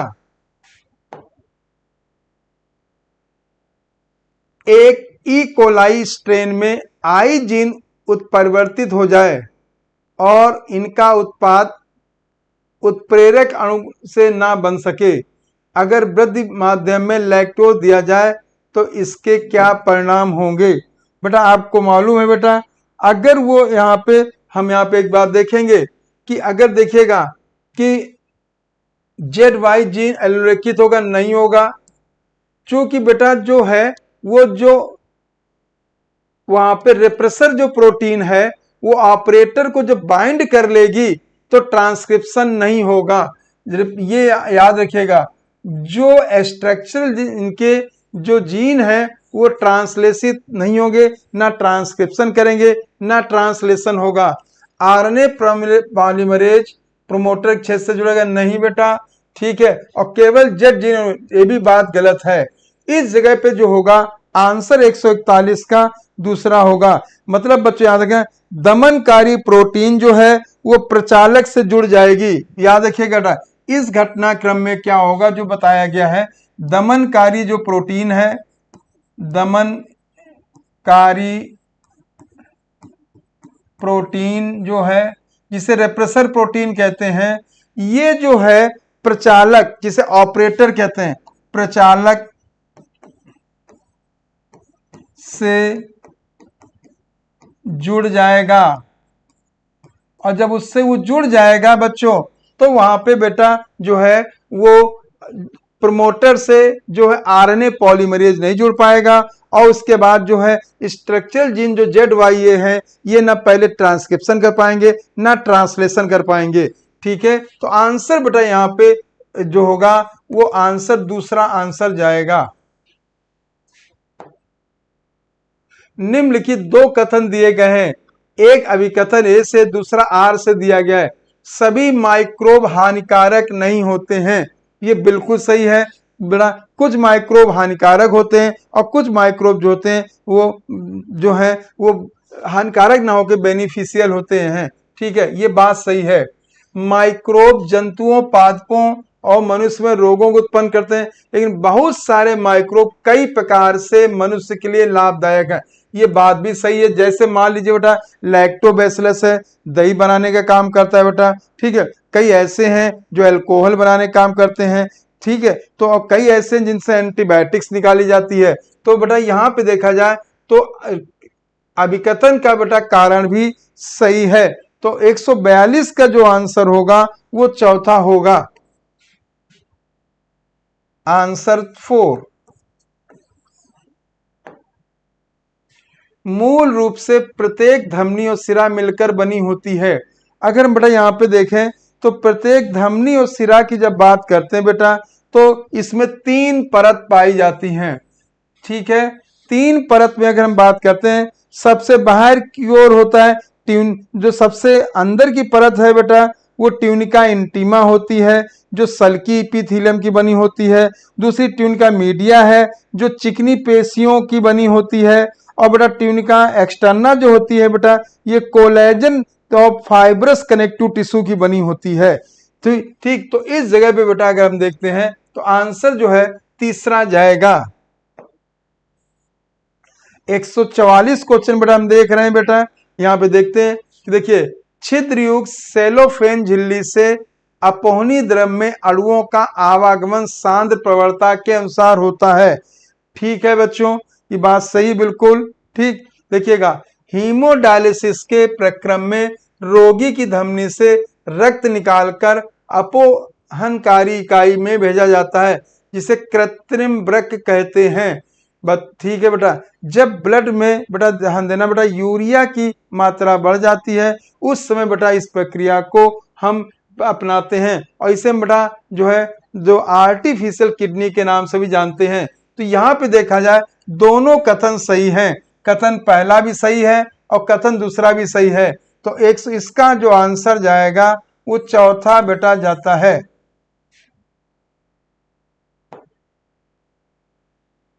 वेल की पीठ पर बार्नेकल की वृद्धि करना कॉमेंसलिज्म का उदाहरण है। ठीक है बच्चों, ठीक, ये बात सही है। ठीक है, बार्नेकल वेल को हानि पहुंचाते हैं बेटा, हानि नहीं पहुंचाते बेटा। तो देखिए ये सही है, एक कारण इसका है हानि नहीं पहुंचाते हैं। ठीक है बेटा, और वेल की उत्तरजीता वृद्धि को कम करते हैं बेटा, ये बात गलत है। तो यहाँ पे बेटा देखा जाए ए सही है और आर सही नहीं है बेटा। आंसर इसका जो जाएगा 145 का जो आंसर जाएगा वो दूसरा जाएगा। वर्णांधता एक्स क्रोमोसोम पर स्थित कुछ जीनों में उत्परिवर्तन के कारण होती, बात बिल्कुल सही बेटा। वर्णांधता लगभग 0.44% पुरुषों, बेटा पुरुषों नहीं बेटा ये नारियों हो जाएगा। ठीक, 8% पुरुषों हो जाएगा। ठीक बच्चों, तो अगर देखा जाए तो कथन पहला कथन सही है और दूसरा कथन जो है यहाँ पे गलत है। ठीक है, कथन तो आंसर दूसरा जाएगा, कथन पहला सही है और कथन दूसरा गलत है। तो आंसर जो इसका हो जाएगा दूसरा जाएगा। सर्वप्रथम कोशिकी प्रकार का जीवन का रूप जो है 2000 मिलियन वर्षों तक प्रकट नहीं होगा, कदाचित ये एक कोश की रहे होंगे।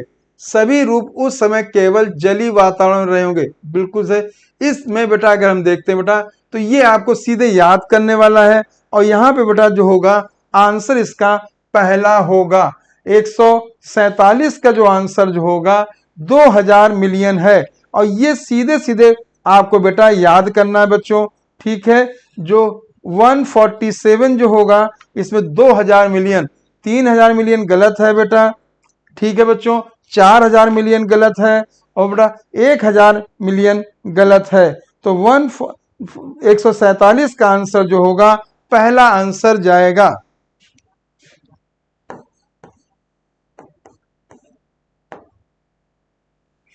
मध्य मस्तिष्क का पृष्ठीय भाग उभारों का बना होता है जिन्हें हम कार्पोरा क्वाड्रिजेमाइना कहते हैं। क्वाड्री माने 4 होता है बेटा, ये मैमल का कैरेक्टर है। आंसर पहला जाएगा। तो यहाँ 4 गोल हो जाएंगे, 4 गोल। अब बेटा यहाँ पे से ये जो है कंट्रोल ऑप्टिक नर्व, जो हम लोग देखने वाली नर्व है उसको नियंत्रित करते हैं, ठीक है बेटा। इसका आंसर हो जाएगा 148 का आंसर पहला।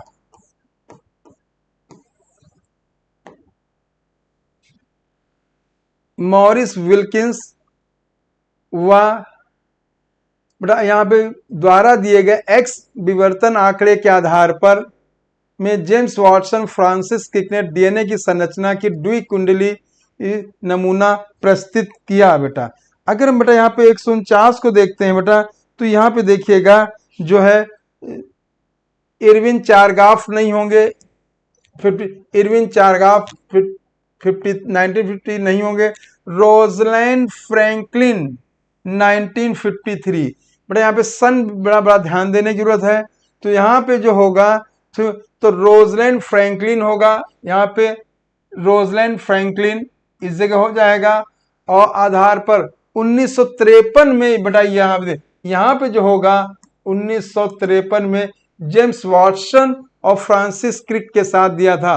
और इन लोगों को 1962 में बेटा नोबेल प्राइज मिला था, नोबेल पुरस्कार मिला था। तो इस जगह पे जो आंसर होगा तीसरा आंसर जाएगा, 149 का तीसरा आंसर। इन्होंने अपरिपक्व भ्रूण के कृत्रिम संवर्धन पर कार्य करने की आवश्यकता पर बल दिया, ठीक है बेटा। तो कौन साइंटिस्ट हैं जो इन्होंने बेटा किया? तो देखिएगा जो प्लांट में जो है कृत्रिम जो परिपक्व भ्रूण के संवर्धन बेटा किया था पंचानन मैसूरी ने किया था। और टेस्ट ट्यूब निषेचन और अंतः अंडाशय परागण पर भी बेटा जो काम किया था वो पंचानन मैसूरी साहब ने ही काम किया था। इस पे पंचानन मैसूरी साहब ने काम किया था और टेस्ट ट्यूब फर्टिलाइजेशन पे भी पंचानन मैसूरी ने काम। तो इस जगह जो आंसर जाएगा बेटा हम लोगों का तीसरा जाएगा, आंसर जो जाएगा तीसरा जाएगा। 150 का आंसर तीसरा होगा बेटा, ठीक है बच्चों। अब बेटा हमारे बेटा जितने सेशन के क्वेश्चन बेटा कंप्लीट होते हैं, अगले बेटा जो 151 से 200 तक के क्वेश्चन का आपके साथ जो डिस्कशन करेंगे डॉक्टर अनिरुद्ध सर करेंगे बच्चों, ठीक है बच्चों। तो अब आगे के क्वेश्चन डॉक्टर अनिरुद्ध सर करेंगे। हेलो बच्चों, फ्यूचर डॉक्टर नमस्कार सभी को। न्यू लाइट प्रयास के इस चैनल पे सभी का भव्य स्वागत और भव्य अभिनंदन। जैसा कि आपको पता है आज आपका पेपर हुआ था FST 11 और FST 11 का पेपर बहुत ही जबरदस्त तरीके से आपके लिए तैयार किया गया था और आई होप कि आपका पेपर सबका अच्छा हुआ होगा। तो न्यू लाइट के प्रयास पे सभी का भव्य स्वागत और भव्य अभिनंदन। और आज का पेपर डिस्कस करने के लिए आपके सामने प्रस्तुत हुए हैं हम। और अभी तक आप देख रहे थे कि जैसा कि सुधीर सर ने जबरदस्त तरीके से आपको क्वेश्चन 101 से 150 तक अच्छे तरीके से डिस्कस किया, आपको जरूर इसका फायदा मिला होगा। तो आपको पता है कि पढ़ने का अधिकार सबको, डॉक्टर बनने का अधिकार भी सबको। इस मिशन के तहत देखते हैं कि आज के पेपर का क्वेश्चन नंबर 151 यानी 151 क्या कहता है, ध्यान से देखते हैं। तो क्वेश्चन नंबर 151, क्वेश्चन नंबर 151 आपके सामने और ध्यान से देखिए इस क्वेश्चन में क्या बात बताई गई है। क्वेश्चन नंबर 191 में बताया गया है कि भ्रूण और गर्भाशय के बीच संवहनी संपर्क बनाने वाली संरचना को क्या कहते हैं? तो इस संरचना को आप याद करिए, इस संरचना को हम लोग कहते थे प्लेसेंटा, और प्लेसेंटा को हिंदी में हम लोग कहते हैं अपरा, इसको हम लोग अपरा कहते हैं। तो यहां पर करेक्ट ऑप्शन आपका क्या बनेगा? करेक्ट ऑप्शन यहां पर बन के आएगा 151 का विकल्प नंबर 1। अगला क्वेश्चन 152 आपके स्क्रीन के सामने, कह रहे हैं निम्नलिखित में से कौन विषम है? तो यहां पर आप देख पा रहे हैं आपके सामने विकल्प 4 दिए गए हैं। ऊपर के जो 3 विकल्प हैं वो रिस्ट्रिक्शन एंडोन्यूक्लियस एंजाइम है। ऊपर के जो 3 हैं ये आपके क्या हैं? ये आपके हैं restriction endonuclease enzyme. Restriction endonuclease enzyme है, ये आपको याद रखना है। और लास्ट में जो चौथा विकल्प है ये एक डीएनए का प्रकार है, ये आपका डीएनए का प्रकार है। तो यहां पे पूछ रहे हैं कि कौन विषम है, तो विषम में अगर बात करें तो आपका विकल्प नंबर 4 है विषम। और आपको पता होना चाहिए कि रिस्ट्रिक्शन एंडोन्यूक्लियस को प्रतिबंधन एंडोन्यूक्लियस भी कहते हैं, रिस्ट्रिक्शन को हम लोग प्रतिबंधन भी कहते हैं। आपको याद रखना है, आपको क्या याद रखना है? आपको ये याद रखना है इसको प्रतिबंधन एंडोन्यूक्लियस भी कहा जाता है। तो कह रहे हैं कि अलग क्या है? अलग है यहाँ पे विकल्प नंबर 4, विकल्प नंबर 4 है भाई साहब अलग। तो विकल्प नंबर 4 बनेगा सही जवाब आपके प्रश्न 152 का। अगला प्रश्न है 153। 153 में क्या कह रहे हैं, ध्यान से देखिए। कह रहे हैं दिया गया चित्र पृथ्वी ग्रह को निरूपित कर रहा है, किस बिंदु पर जैव विविधता सबसे कम होती है? तो आपको क्या याद रखना है? आपको यहां पे याद क्या रखना है? आपको यहां ये याद रखना है कि भूमध्य रेखा से जब हम जाएंगे उत्तरी ध्रुव की तरफ तो यहां पर जैव विविधता कम होती है। आपको यहां क्या याद रखना है? आपको यहां पे याद रखना है कि जैव विविधता यहां पे कम हो जाती है। तो ये क्या कह रहे हैं? कह रहे हैं कि आपकी सबसे कम कहां होगी? कह रहे हैं सबसे कम। तो सबसे कम ए पे जितनी होगी उससे कम बी पे होगी, बी से कम सी पे, सी से कम डी पे, और सबसे कम अगर बात करें तो सबसे कम कहां होगी? सबसे कम भैया कहां होगी? सबसे कम होगी आपके विकल्प नंबर 2 में, और विकल्प नंबर 2 में लिखा है ई, तो ई यानी विकल्प नंबर 2 बनेगा इसका सही जवाब। प्रश्न 153 का सही जवाब क्या बन गया? विकल्प नंबर 2। अगला प्रश्न आपके सामने 154। 154 में क्या कह रहे हैं, ध्यान से देखिए। कह रहे हैं बलपूर्वक निःश्वसन के पश्चात फेफड़ों में समायोजित वायु की कुल मात्रा कितनी होती है? तो ये बात कर रहे हैं टोटल लंग कैपेसिटी की, यानी फेफड़े की कुल क्षमता की बात कर रहे हैं। ये जो बात कर रहे हैं यहां पर, ये बात किसकी कर रहे हैं? ये बात कर रहे हैं टोटल लंग कैपेसिटी, यानी कि कुल क्षमता, कुल क्षमता की बात कर रहे हैं। कुल क्षमता किसकी? ये कुल क्षमता बात कर रहे हैं फेफड़े की। फेफड़े की कुल क्षमता टीएलसी की बात कर रहे हैं। इसमें आता है क्या? इसमें आता है आपका आरबी, इसमें आपका आता है ईआरबी, इसमें आता है आपका टीबी, और इसमें आपका आता है आईआरबी। ये सब की सब वैल्यू क्या कहलाती हैं? ये सब की बल वैल्यू कहलाती हैं भैया टीएलसी, यानी कि टोटल लंग कैपेसिटी। और ये टोटल लंग कैपेसिटी कितनी होती है? ये टोटल लंग कैपेसिटी की अगर बात करें तो ये होती है 5100 से लगाकर 5800। ये आपकी होती है 5100 से लगाकर के कितनी होती है? 5800 तक होती है। एमएल में आपको ध्यान रखना है। तो यहां पर बताइए क्या बन के आ जाएगा विकल्प आपके सामने? प्रश्न 154 में विकल्प बन के आ जाएगा विकल्प नंबर 3। अगला प्रश्न है आपके सामने 155। ध्यान से देखिए। कह रहे हैं निम्नलिखित में से कौन ऑक्सीडेटिव डीकार्बोक्सिलेशन में शामिल है? तो यहां पर सबसे पहला विकल्प लिखा है एसिटाइल कोएंजाइम में, ये सही है। एनएडीएच भी सही है। पायरुवेट डिहाइड्रोजनेज सब के सब सही हैं। तो यहां पर आपके सामने विकल्प बन के बताइए क्या आ जाएगा? आपके सामने विकल्प बन के आ जाएगा यहां पर प्रश्न 155 का 4। अगला प्रश्न है 156। कह रहे हैं निम्नलिखित में से कौन सा यौगिक का पायरुविक अम्ल से किण्वन के द्वारा निर्माण हो सकता है? तो आपको पता है कि जब पायरुविक अम्ल का किण्वन होता है तो आपके सामने बन सकता है लैक्टिक एसिड, आपके सामने बन सकता है इथेनॉल। लेकिन एसिटाइल कोएंजाइम की बात करें तो एसिटाइल कोएंजाइम बनता है ऑक्सीडेटिव डीकार्बोक्सिलेशन से। ये आपका कैसा बनता था? ये बनता था ऑक्सीडेटिव डीकार्बोक्सिलेशन से बनता था, आपको याद रखना है। तो यहां पर कह रहे हैं कौन सा यौगिक किण्वन के द्वारा बनेगा? तो ये बनेगा पहला और दूसरा, और पहला और दूसरा के लिए यहां पे विकल्प दिया गया है 4। तो आपके सामने आंसर बन के क्या आएगा? 156 का विकल्प नंबर 4। अगला प्रश्न है 157, रुबिस्को का पूरा नाम जानना है। तो रुबिस्को का पूरा नाम होता है रिबुलोज, बिसफास्फेट, कार्बोक्सिलेज और ऑक्सीजनेज। तो ये तो कुछ इसमें करना ही नहीं है, एनसीईआरटी की लाइन से लिया गया है, ये तो आपको याद करना ही पड़ेगा। दोनों के पास में इसके पास कैपेबिलिटी पाई जाती है कि ये कार्बन डाइऑक्साइड ऑक्सीजन दोनों से ये रिएक्शन कर सकता है। अगला क्या है अगला क्या है भाई साहब? तो अगला हमारे सामने है, अगला प्रश्न 158, कह रहे हैं कि पॉलीसिस्टानिक संरचनात्मक जीन उपस्थित होता है कहां? तो आपको पता है कि एक एमआरएनए अणु पर 2 या 2 से ज्यादा अलग अलग प्रोटीन इनकोड होते हैं, और ये कहानी कहां पाई जाती है? ये कहानी पाई जाती है आपके अधिकतर जीवाणुओं में। तो यहां पर अगर बात करते हैं तो आपका विकल्प नंबर 1 बन के आएगा सही विकल्प। याद रखिए, एक एमआरएनए अणु पर 2 या ज्यादा अलग अलग प्रोटीन इनकोड किए जाते हैं, और ऐसी कहानी आपको जीवाणु यानी प्रोकैरियोटिक में देखने को मिलती है। अगला प्रश्न है 159 159 में कह रहा है कि निम्नलिखित में से कौन एक प्रकार का विशेषक यानी कि ट्रेट है? आपको याद रखना है, ये विशेषक, इसको हम लोग कहते हैं ट्रेट। इसको हम लोग क्या कहते हैं? इसको हम लोग कहते हैं ट्रेट। याद करिए मेंडल के एक्सपेरिमेंट, तो मेंडल ने बहुत सारे यहाँ पे ट्रेट जो लिए थे, तो ये ट्रेट में ही अगर बात करें तो ये सब के सब, जैसे गोल, हरा, बौना, ये सब के सब यहाँ पे ट्रेट हैं। आपके सामने विकल्प नंबर 4 बन के आएगा सही जवाब आपके प्रश्न 159 का। अगला प्रश्न है आपके सामने 160, कह रहे अधोवर्ती अंडाशय किस फैमिली में उपस्थित होता है? तो अधोवर्ती का मतलब होता है इंफीरियर ओवरी। इंफीरियर ओवरी का मतलब होता है जी के ऊपर लगा होगा इस तरीके का सिंबल। तो ये अधोवर्ती अगर बात करते हैं तो ये आपके अगर बात करते हैं तो पाई जाती है फैमिली कंपोजिटी में, और इसके अलावा अगर बात करते हैं ये पाई जाती है आपकी जी सी रे, ये पाई जाती है जी में, ये पाई जाती है सी में, ये पाई जाती है रे में। जी क्या है? जी है भाई साहब ये ग्वावा, और सी क्या है?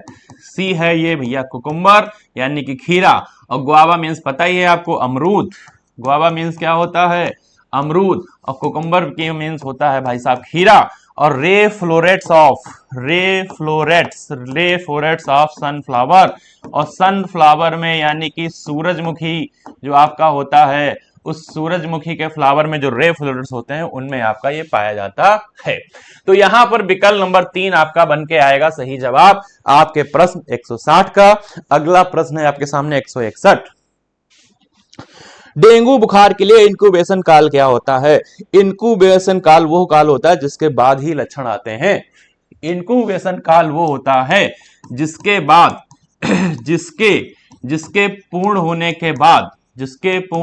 के बाद लक्षण आते हैं। जिसके पूर्ण होने के बाद लक्षण को हम लोग क्या कहते हैं? सिम्टम आते हैं, आपको याद रखना।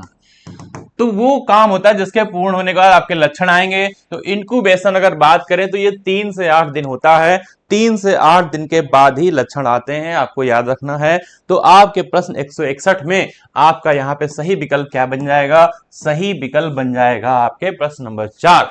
आपको याद रखना है कि अगर आपका डेंगू वायरस आपके बॉडी में इंटर कर गया तो सबसे पहले वो अपने आप को मल्टीप्लाई करेगा, और इस मल्टीप्लाई करने के बाद ही उसमें सिम्टम यानी लक्षण आपके अंदर आ पाएंगे। और ये कितने दिन बाद पॉसिबल होगा? ये पॉसिबल होगा भैया 3 से 8 दिन के बाद। तो ये 3 से 8 दिन जो होते हैं इंक्यूबेशन काल या इंक्यूबेशन टाइम इसे कहते हैं। अगला प्रश्न है 162, कह रहे हैं कि हीमोफीलिया में रुधिर का थक्का बनने से संबंध एकल प्रोटीन प्रभावित होती है। यह एकल प्रोटीन एक प्रोटीन श्रृंखला का अंश मात्र है, बिल्कुल सही बात है, और ये मेंडेलियन डिसऑर्डर से रिलेटेड आपको बात बताई गई है। थैलेसीमिया रोग का वर्गीकरण इस आधार पर किया जाता है कि हीमोग्लोबिन अणु की कौन सी श्रृंखला प्रभावित होती है। तो यहां पे अगर बात करें तो आपको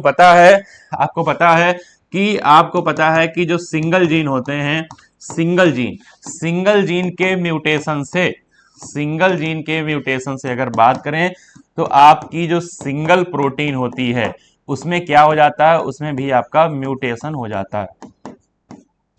यानी कि यहां पर जो बात करी गई है, ये बात करी गई किसकी? बात करी गई है मेंडेलियन डिसऑर्डर की। तो मेंडेलियन डिसऑर्डर में सारी की सारी चीजें यहां पे सही है, कथन 1 और कथन 2 दोनों का दोनों सही है।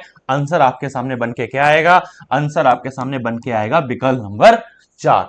विकल्प नंबर 4 बन के आएगा, क्योंकि यहां पे मेंडेलियन डिसऑर्डर की बात कर रहे हैं।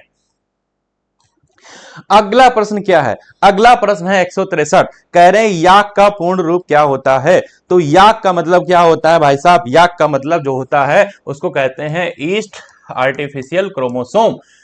क्या येलो आर्टिफिशियल क्रोमोसोम कहते हैं? नहीं। क्या ईस्ट अप्लाइड कहते हैं? नहीं। क्या ईस्ट एनोटेशन कहते हैं? नहीं। तो यहां पर आपके सामने विकल्प नंबर 3 बन के आएगा सही जवाब। आपको याद रखना है 163 का विकल्प नंबर 3 बनेगा सही जवाब।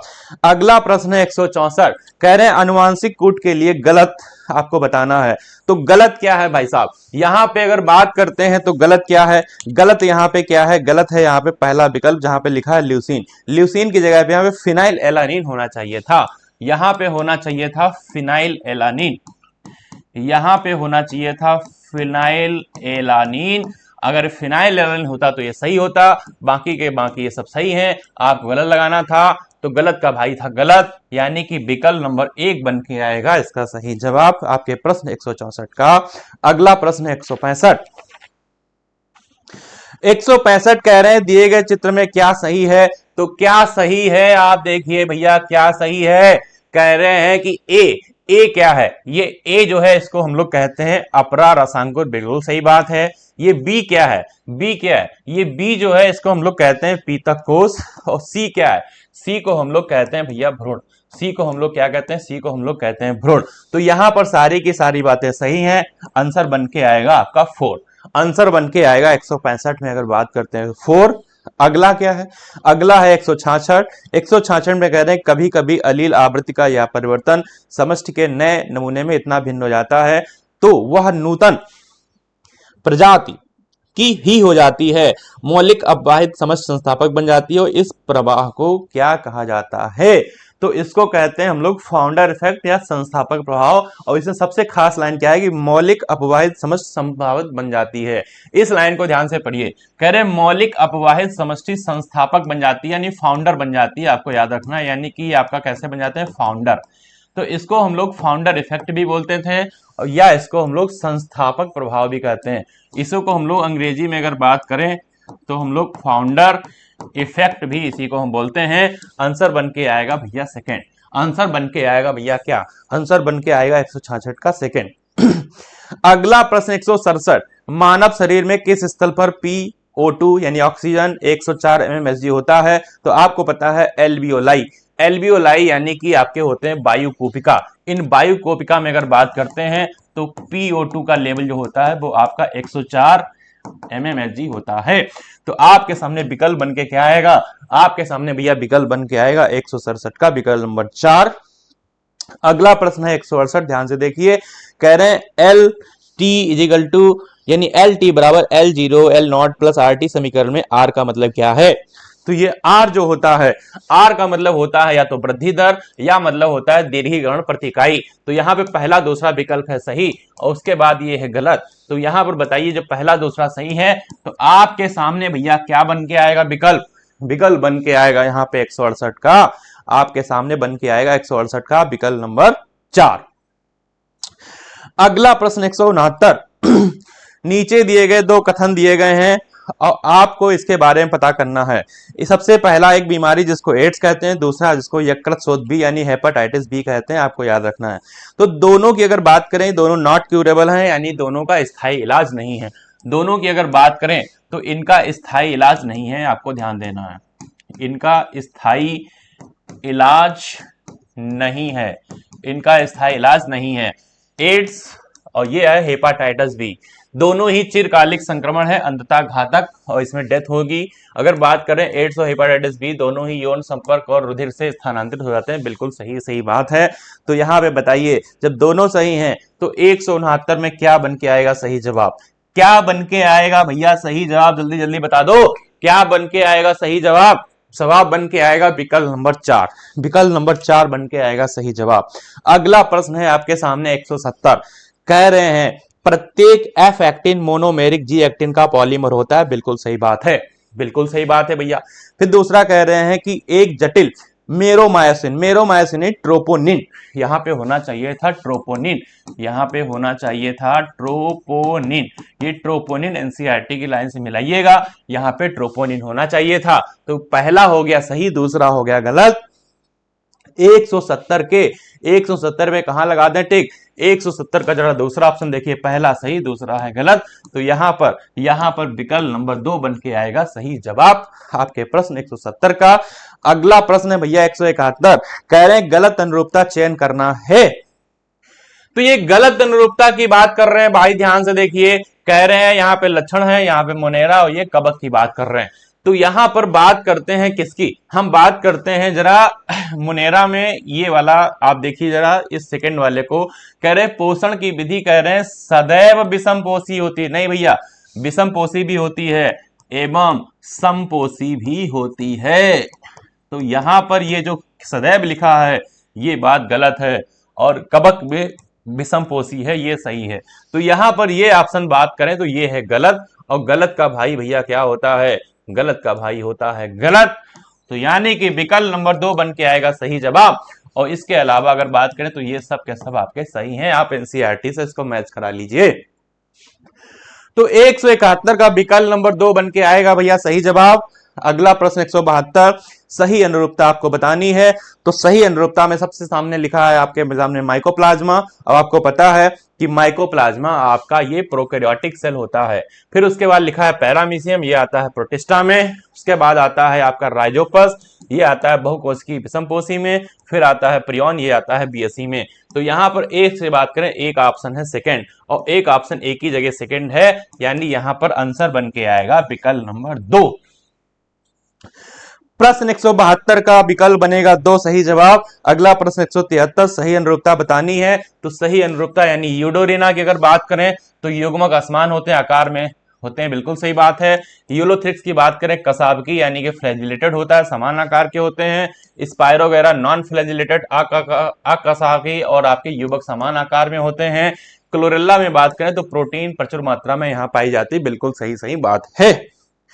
तो बताइए आपके प्रश्न 153 में कहां लगा दे टिक? आपके प्रश्न 153 में भैया कहां लगा दें टिक? टिक लगा देंगे विकल्प नंबर 1 पे, जहां पे लिखा है ए का 1, बी का 2, सी का 3 और डी का 4।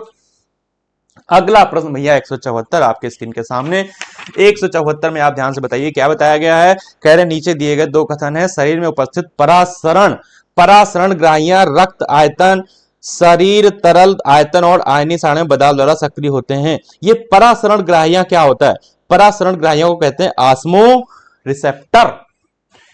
इसको हम कहते हैं ऑस्मो रिसेप्टर। अगर बात करें अंग्रेजी की तो इसको हम लोग कहते थे ऑस्मो रिसेप्टर। और ये आपके अगर बात करते हैं तरल और आयनी में बदलाव द्वारा सक्रिय होते हैं, बिल्कुल सही बात है। शरीर से मूत्र द्वारा जल का अत्यधिक क्षति परासरण ग्राहियों को सक्रिय करता है, जिससे हाइपोथैलेमस एडीएच और न्यूरोहाइपोफाइसिस को वैसोप्रेसिन के स्राव अवरोध करता है। ये भाई साहब अवरोध नहीं करता है, ये अवरोध नहीं करता है, ये प्रोत्साहित करता है। ये प्रोत्साहित करता है, हमें याद रखना है, ये करता है प्रोत्साहित। तो यहां पर ये बात हो गई गलत। तो बता दीजिए 174 में कहां लगा दे टिक? 174 का विकल्प नंबर जरा 2 देखिए। कह रहे हैं कथन 1 सही है, कथन 2 गलत है। तो आपके सामने भैया विकल्प नंबर 2 आएगा सही जवाब आपके प्रश्न 174 का। अगला प्रश्न 175, कह रहे हैं पौधे तथा प्राणी जगत में शामिल सभी जीवों में सबसे निचले संवर्ग में क्या आता है, यानी लोएस्ट कैटेगरी क्या आती है? तो लोएस्ट कैटेगरी आपके सामने होती है स्पीशीज, और ये स्पीशीज जिसको हम कहते हैं जाति। तो यहां पर विकल्प नंबर 2 बन के आएगा भैया सही जवाब आपके प्रश्न 175 का। अगला प्रश्न है 176, मटर के पौधे में पीला बीज हरे पर प्रभावी होता है। अगर एक हेटेरोजाइगस पीले बीज वाले पौधे का क्रॉस हरे बीज वाले पौधे से कराया जाए तो F1 में पीले और हरे बीज वाले पौधे का अनुपात क्या होगा? यानी कि हेटेरोजाइगस डोमिनेंट और होमोजाइगस रिसेसिव। आपको याद क्या रखना है? आपको याद रखना है हेटेरोजाइगस डोमिनेंट का क्रॉस कराया गया होमोजाइगस रिसेसिव से क्रॉस कराया गया, यानी कि कैपिटल वाई स्मॉल वाई, यहाँ पे स्मॉल वाई, यहाँ पे स्मॉल वाई का क्रॉस कराया गया। तो यहाँ पर अब जो रेशियो मिलेगा वो 50-50% का रेशियो आपको मिलेगा, और ये होता है टेस्ट क्रॉस। इसे हम क्या कहते हैं? इसे हम भैया कहते हैं टेस्ट क्रॉस। तो यहां पर 50-50% की बात आएगी। 50% आपको मिलेंगे येलो और 50% मिलेंगे आपको ग्रीन, यानी 50% आपको मिलेंगे पीले और 50% मिलेंगे आपके हरे। तो यहां पर 50-50 की बात आएगी। टेस्ट क्रॉस का आपका एग्जांपल है, एक विकल्प आपका बन के आएगा सही जवाब आपके प्रश्न 176 का। अगला प्रश्न है भैया 177, कह रहे हैं कि जीव जिनमें जीन्स हस्त कौशल द्वारा परिवर्तित किया जाता है, इसको हम जेनेटिकली मॉडिफाइड क्रॉप कहते हैं, यानी जेनेटिकली मॉडिफाइड क्रॉप, यानी बन के आएगा विकल्प नंबर 3 सही जवाब आपके प्रश्न 177 का। अगला प्रश्न है भैया क्या, अगला प्रश्न है 178, टैग पॉलीमरेज के लिए गलत विकल्प आपको चुनना है। तो गलत विकल्प क्या है यहां पे ध्यान देखिए, टैग पॉलीमरेज आपको पता है थर्मस एक्वाटिकस नाम के बैक्टीरिया से ये आइसोलेट किया गया था, एक प्रकार का डीएनए पॉलीमरेज है, पीसीआर में इसका यूज करते हैं, बहुकोशिकीय से नहीं करते भैया, ये एक कोशिकीय से करते हैं। तो ये बात हो गई गलत, उच्च तापमान द्वारा प्रेरित डबल स्ट्रैंड डीएनए के विकृतीकरण से ये देखा जाता है, बिल्कुल सही बात है। तो गलत विकल्प बन के क्या आ गया भैया, गलत विकल्प बन के आ गया भैया आपके सामने विकल्प नंबर 3 बन के आ गया आपका यहां पे जवाब। 178 का विकल्प नंबर 3 बनेगा सही जवाब। अगला प्रश्न है भैया 179, कह रहे hint second PBU first palm management के लिए गलत विकल्प क्या है, आपको ध्यान देना है। तो यहां पर सब के सब रिस्ट्रिक्शन एंजाइम है, आपको गलत बताना है, सभी रिस्ट्रिक्शन एंजाइम है, सभी प्रोकैरियोटिक से विलगित किए जाते हैं, बिल्कुल सही बात है, सभी एक विशिष्ट स्थान पर डीएनए को काटते हैं, सही बात है। कह रहे हैं कुछ प्रोकैरियोट से विलगित होते हैं, कुछ यूकैरियोट नहीं भैया, यूकैरियोट से नहीं होते हैं, यह बात यहां पे गलत लिखी हुई है, और कुछ नहीं सारे के सारे प्रोकैरियोट से ही होते हैं, आपको याद रखना है। तो ये बात है इनकी गलत, ये बात है इनकी गलत, और गलत का भाई होता है गलत। तो आपके सामने विकल्प नंबर 4 बन के आएगा सही जवाब आपके प्रश्न 179 का। अगला प्रश्न है 180, मेंडल के बारे में बताया गया कि मेंडल के द्विसंकरण क्रॉस के लिए सही बात क्या है। तो 4 प्रकार के युग्मक बनते थे, बिल्कुल सही बात है। फिनोटाइपिक का अनुपात 9:3:3:1 होता है, बिल्कुल सही बात है। बीज की आकृति, बीज का रंग उपयोग किया गया था, पीला गोल सर्वाधिक संख्या में मिला था, बिल्कुल सही बात है। सभी के सभी भैया ऑप्शन है सही। तो यहां पर 180 में अगर बात करें, 180 में विकल्प नंबर 3 बन के आएगा सही जवाब, विकल्प नंबर 3 बन के आएगा 180 में सही जवाब। अगला प्रश्न है 181, सही कथन का चयन करना है। तो यहां पर क्या कह रहे हैं, ध्यान से देखिए, कह रहे हैं P square plus 2pq plus Q square, यह P square plus Q square 2 की द्विपदी अभिव्यक्ति है। तो भाई साहब ये जो 2 लिखा है ये 2 नहीं होना चाहिए था, यहां पे होना चाहिए था p प्लस क्यू का स्क्वायर होना चाहिए था, ये चीज आपकी नहीं होनी चाहिए थी। तो ये बात हो गई गलत। फिर कह रहे हैं पहले स्तनधारी प्राणी मंजूरू थे, बिल्कुल सही बात है, जिनको हम लोग श्रीव बोलते हैं, ये बात बिल्कुल सही है। फिर कह रहे हैं होमो इरेक्टस कंपाली क्षमता होमो हेबिलिस से कम होती है, होमो हेबिलिस से कम होती है। तो कम नहीं होती भैया, ये ज्यादा होती थी, कम नहीं होती थी, ये होती थी ज्यादा। यहां पे अगर बात करें टायरोनेसोरेक्सस लगभग 20 फुट नहीं होते थे, ये होते थे आपके 20 मतलब 200 फुट नहीं होते थे, ये आपके होते थे आपके 20 फुट। तो ये बात भी हो गई आपके सामने गलत। तो ये गलत, ये गलत, ये गलत, सही क्या है, सही है भैया विकल्प नंबर 2। तो 181 का विकल्प नंबर 2 बनेगा यहां पर सही जवाब। आपके प्रश्न 181 का विकल्प नंबर 2 बनेगा सही जवाब। अगला प्रश्न 182, HMS बीगल क्या है, आपको पता है विश्व समुद्री जहाज होता है, इसमें तो कुछ आपको समझाने की जरूरत ही नहीं है, आपको सीधे सीधे आपको लगाना था ऑप्शन नंबर 3, विकल्प नंबर 3 पे आपको टिक लगाना था। अगला प्रश्न है 183, स्थायी उत्तक के लिए सही कथन का चयन करना है। तो ये सही कथन क्या है भैया, सही कथन क्या है, कह रहे हैं स्थायी उत्तक सरल और आपके जटिल हो सकते हैं, बिल्कुल सही बात है, बिल्कुल सही बात है, स्थायी उत्तक सिंपल और कॉम्प्लेक्स हो सकते हैं, ये बात बिल्कुल सही है। फिर कह रहे हैं जाइलम 3 अवयव से मिलकर बना होता है, नहीं भैया, जाइलम आपके 3 नहीं, जाइलम आपके 4 अवयव से मिलकर बना होता है, आपको पता है। जाइलम में क्या होता था, जाइलम में होता था ट्रकीट्स, पेसल्स, और फिर होता था जाइलम पैरेन्काइमा, और फिर आपका होता था जाइलम फाइबर। तो ये आपके 4 होते थे कंपोनेंट, ये कह रहे 3 कंपोनेंट, तो गलत है। कोलन काइमा निर्जीव, निर्जीव नहीं होता भैया, ये होता है आपका सजीव। तो यहां पे अगर बात करें विकल्प नंबर 1 आपका सही जवाब है आपके प्रश्न 183 का। अगला प्रश्न 184 है, संवहन ऊतक तंत्र के लिए सही कथन का चयन करना है। तो प्रश्न 184 में अगर बात करें तो 184 में संवहन ऊतक जटिल ऊतक जाइलम और फ्लोएम से मिलकर बना होता है, बिल्कुल सही बात है। द्विबीजपत्री तने में संवहन बंडल खुला होता है, बिल्कुल सही बात है।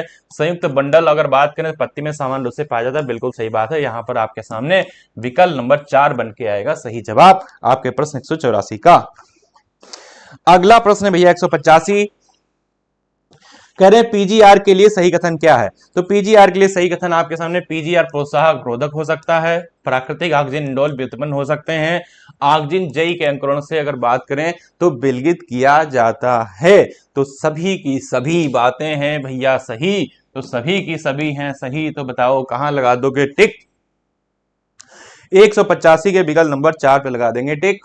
अगला है 186। 186 में क्या कह रहे हैं, ध्यान से देखिए, कह रहे हैं गलत कथन का चयन करना है। तो यहां पे अगर बात करें क्या है गलत, क्या है गलत, यहां पे गलत बताना है। गलत ये है भाई साहब कि ये GA जो है ना, ये होना चाहिए था ABA एब्सिसिक एसिड।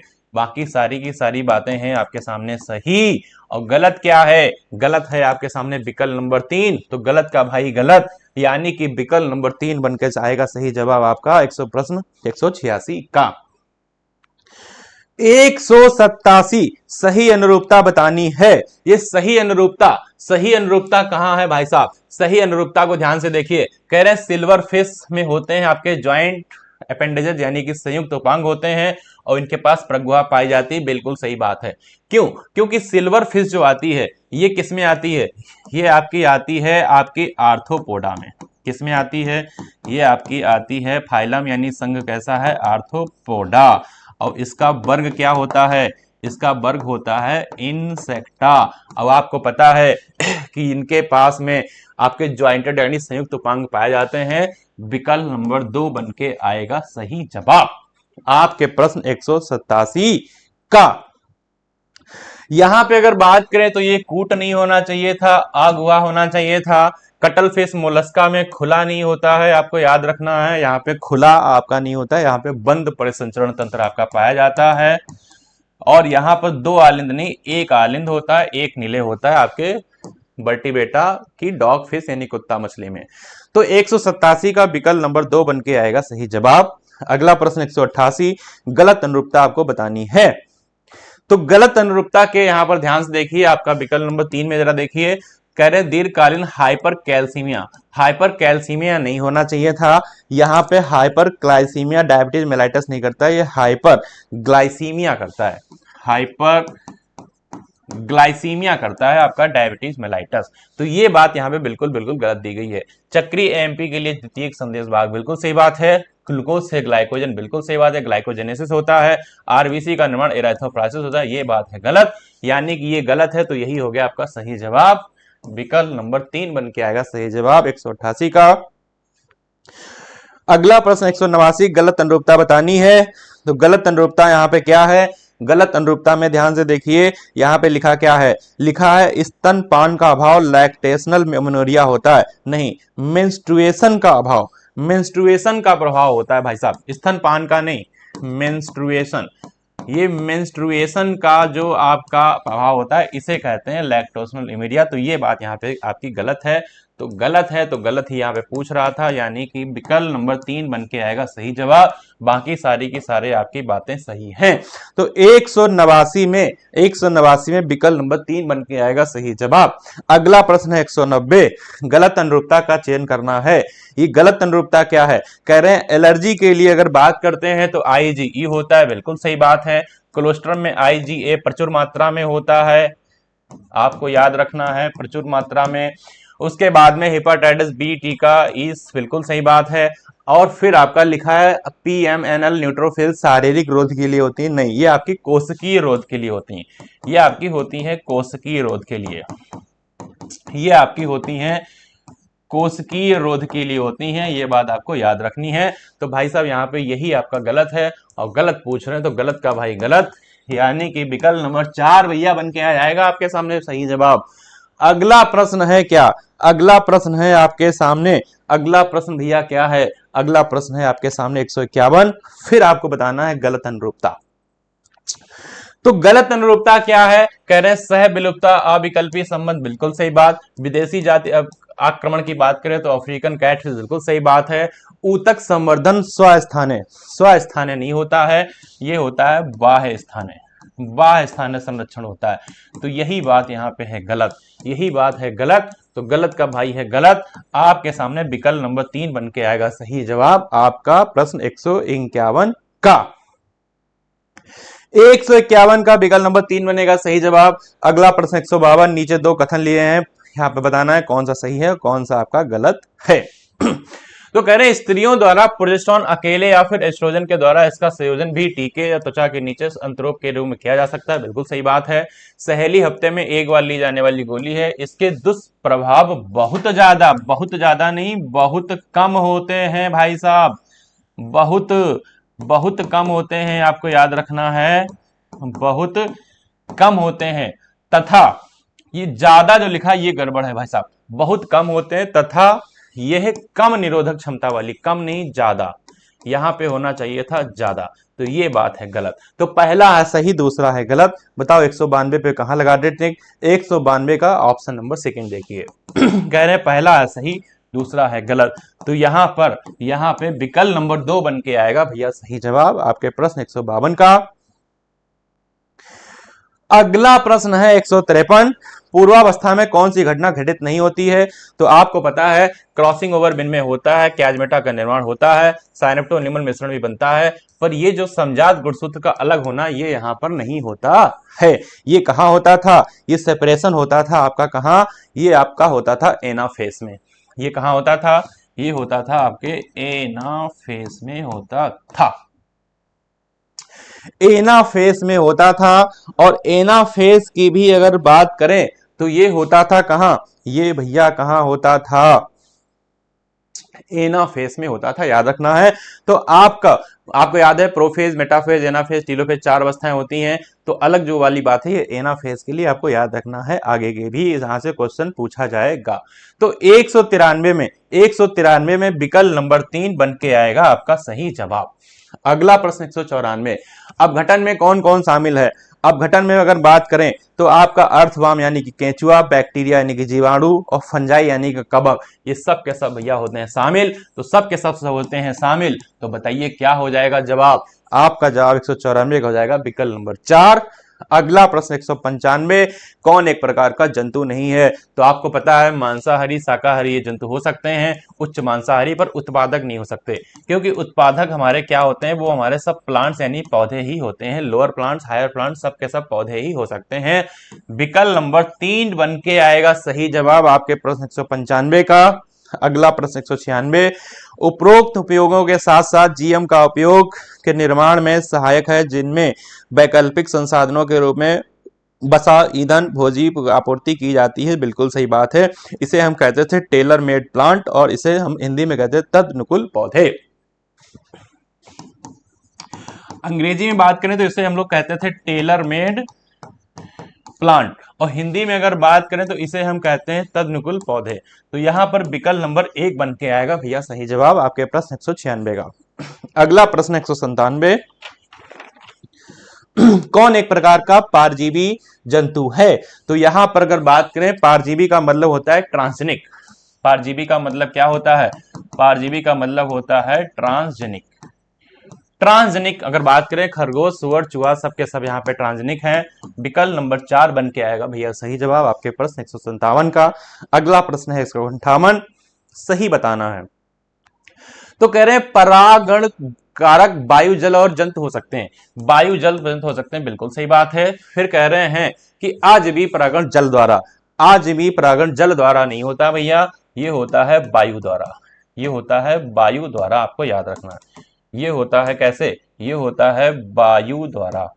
तो ये बात हो गई गलत, पहली है सही। सभी जलीय पादप परागण के लिए जल का उपयोग करते हैं, तो ये बात भी इनकी सही नहीं है। जल का उपयोग भैया सभी नहीं करते हैं, जल का उपयोग जो है अगर बात करें तो सभी नहीं करते हैं, तो ये बात भी गलत हो गई। जंतुओं के बीच में केवल कीट परागण कारक होता है, ये बात भी नहीं, केवल नहीं होते हैं, और भी कई कारक होते हैं। केवल में कीट और अन्य जंतु भी आ जाते हैं, कीट भी होगा तथा अन्य जंतु भी आपके हो सकते हैं, तो ये बात भी हो गई गलत। तो कह रहे हैं सही बताना है, तो भैया सही सिर्फ और सिर्फ आपके सामने क्या दिख रहा है? सही सिर्फ और सिर्फ आपके सामने ए दिख रहा है। तो बताइए 198 कहां लगा दोगे टिक? 198 के विकल्प नंबर 3, 198 का विकल्प नंबर 3 में लगा दोगे टिक, यानी होगा सही जवाब आपका विकल्प नंबर 3। अगला प्रश्न है 199, अगला प्रश्न है भैया, अगला प्रश्न 199, आपको बताना है सही क्या है, आपको बताना है सही क्या है भैया। तो सही यहां पे क्या है, कह रहे हैं जल्दी से देखो, कह रहे हैं यहां पर सही क्या है, ध्यान से देखिए। कह रहे हैं यह बंदर और कपी में पाया जाता है, बिल्कुल सही बात है। उसके बाद कह रहे हैं LH अंडोत्सर्ग के लिए आवश्यक होता है, बिल्कुल सही बात है। प्रथम यानी ए और सी आ गया बिल्कुल यहां पे सही जवाब। अगला क्या है, कह रहे हैं प्रथम रजोधर्म की शुरुआत यौवनावृत शुरू होती, जिसे रजो निवृत्ति कहते हैं। नहीं भैया, इसे रजो निवृत्ति नहीं कहते हैं, इसे हम लोग कहते थे रजोधर्म, इसे हम रजोधर्म कहते हैं। तो ये बात हो गई आपके सामने गलत। सबसे बड़ी प्रावस्था में मेंस्ट्रुअल प्रावस्था होती है, मेंस्ट्रुअल नहीं होती है, स्रावी प्रावस्था होती है भाई साहब, ये होती है स्रावी प्रावस्था, ये होती है स्रावी प्रावस्था। तो ये बात भी हो गई गलत। ए और सी है आपका सही जवाब। और ए और सी बताओ कहां लिखा है, ए और सी बताइए कहां लिखा है। 199 में ए और सी लिखा है आपके विकल्प नंबर 3 में, विकल्प नंबर 3 बनेगा सही जवाब। अगला प्रश्न हमारे सेशन का लास्ट सेशन, आज के सेशन का आखिरी क्वेश्चन, धमाकेदार क्वेश्चन आपकी स्क्रीन के सामने। कह रहे हैं सही बताना है भाई साहब, तो यहां बता दो भैया क्या क्या है सही, क्या क्या है भैया सही, जल्दी जल्दी बता दो। प्रश्न 200 में बता दो क्या क्या है सही। प्रश्न 200 में अगर बात करते हैं तो क्या क्या सही है। अनुवांशिक विकार दो श्रेणियों में रखा जाता है, एक है मेंडेलियन, दूसरा है गुणसूत्री। गुणसूत्री में गुणसूत्र का नंबर कम या ज्यादा हो सकता है, और मेंडेलियन में अगर बात करें यहां पर जीन का नंबर, यहां पे जीन का नंबर जो होता है वो आपका चेंज हो सकता है, बिल्कुल आपकी ये बात सही है। उसके बाद विकल्प नंबर डी देख लेते हैं पहले। करें ट्राइसोमी और मोनोसोमी एनीप्लाइडी के उदाहरण होते हैं, बिल्कुल सही बात है, ये आपके एनीप्लाइडी के उदाहरण होते हैं। यहां पे कॉमा लगा लीजिएगा, आपको समझ में और ज्यादा आएगा। फिर कह रहे हैं मेंडेलियन विकार सदैव लिंग लग्न होता है, तो सदैव लिंग लग्न नहीं होता है, ये लिंग लग्न और अलिंगी दोनों होता है। तो यहां पे सदैव की बात है गलत, लिंग लग्न भी हो सकता है तथा अलिंगी, तथा आपको क्या याद रखना है, अलिंगी, ये दोनों तरीके से हो सकता है, तो ये बात है इनकी गलत। एनीप्लाइडी में गुणसूत्र का पूरा समुच्चय अधिक हो सकता है, तो एनीप्लाइडी में नहीं, पॉलीप्लाइडी में हो सकता है भाई साहब, पॉली। अगर यहां पॉली लगा होता तो ये सही होता, तो ये बात भी हो गई गलत। आपके सामने ए और डी बन के आ रहा है सही जवाब, आपके सामने ए और डी बन के आ रहा है सही जवाब। अब बता दो भैया ए डी कहां है, ए और डी भैया कहां है, ए और डी आपका है भैया विकल्प नंबर 1 में है। 200 में, प्रश्न 200 में ए और डी भैया कहां है, ए और डी है आपका विकल्प नंबर 1 में, तो विकल्प नंबर 1 बन के आएगा भैया सही जवाब। तो आज के पेपर का धमाकेदार सेशन आपने देखा कि किस तरीके से हम लोगों ने, यानी आपके सीनियर फैकल्टी सुधीर सर ने और हमने जबरदस्त तरीके से आपको कराया। और भी आपको क्या क्या चाहिए आप कमेंट सेक्शन में लिख के बता सकते हैं, सारी चीजें आपकी पूरी करी जाएंगी भैया। और सबसे खास बात सुन लीजिए, आपके सिंह सर ने unit wise test series start कर दी है, तो जिन बच्चों को यूनिट वाइज के हिसाब से जिनकी तैयारी है, जिनके 500-600 नंबर अभी तक आए हैं, अच्छा परफॉर्म कर रहे हैं, हकीकत में मेडिकल कॉलेज के अंदर जाना है, तो न्यू लाइट टेस्ट सीरीज बहुत ही बेहतरीन है, आप इसको ज्वाइन करिए, निश्चित तौर पे देख लीजिएगा, आपको इसका फायदा जरूर मिलेगा। अगले साल आप मेडिकल कॉलेज में जरूर जरूर जरूर जाएंगे। तो इसी के साथ दीजिए हमें इजाजत, फिर मिलते हैं कभी फिर अगले सेशन में, तब तक के लिए जय हिंद, जय Bharat, take care, bye bye.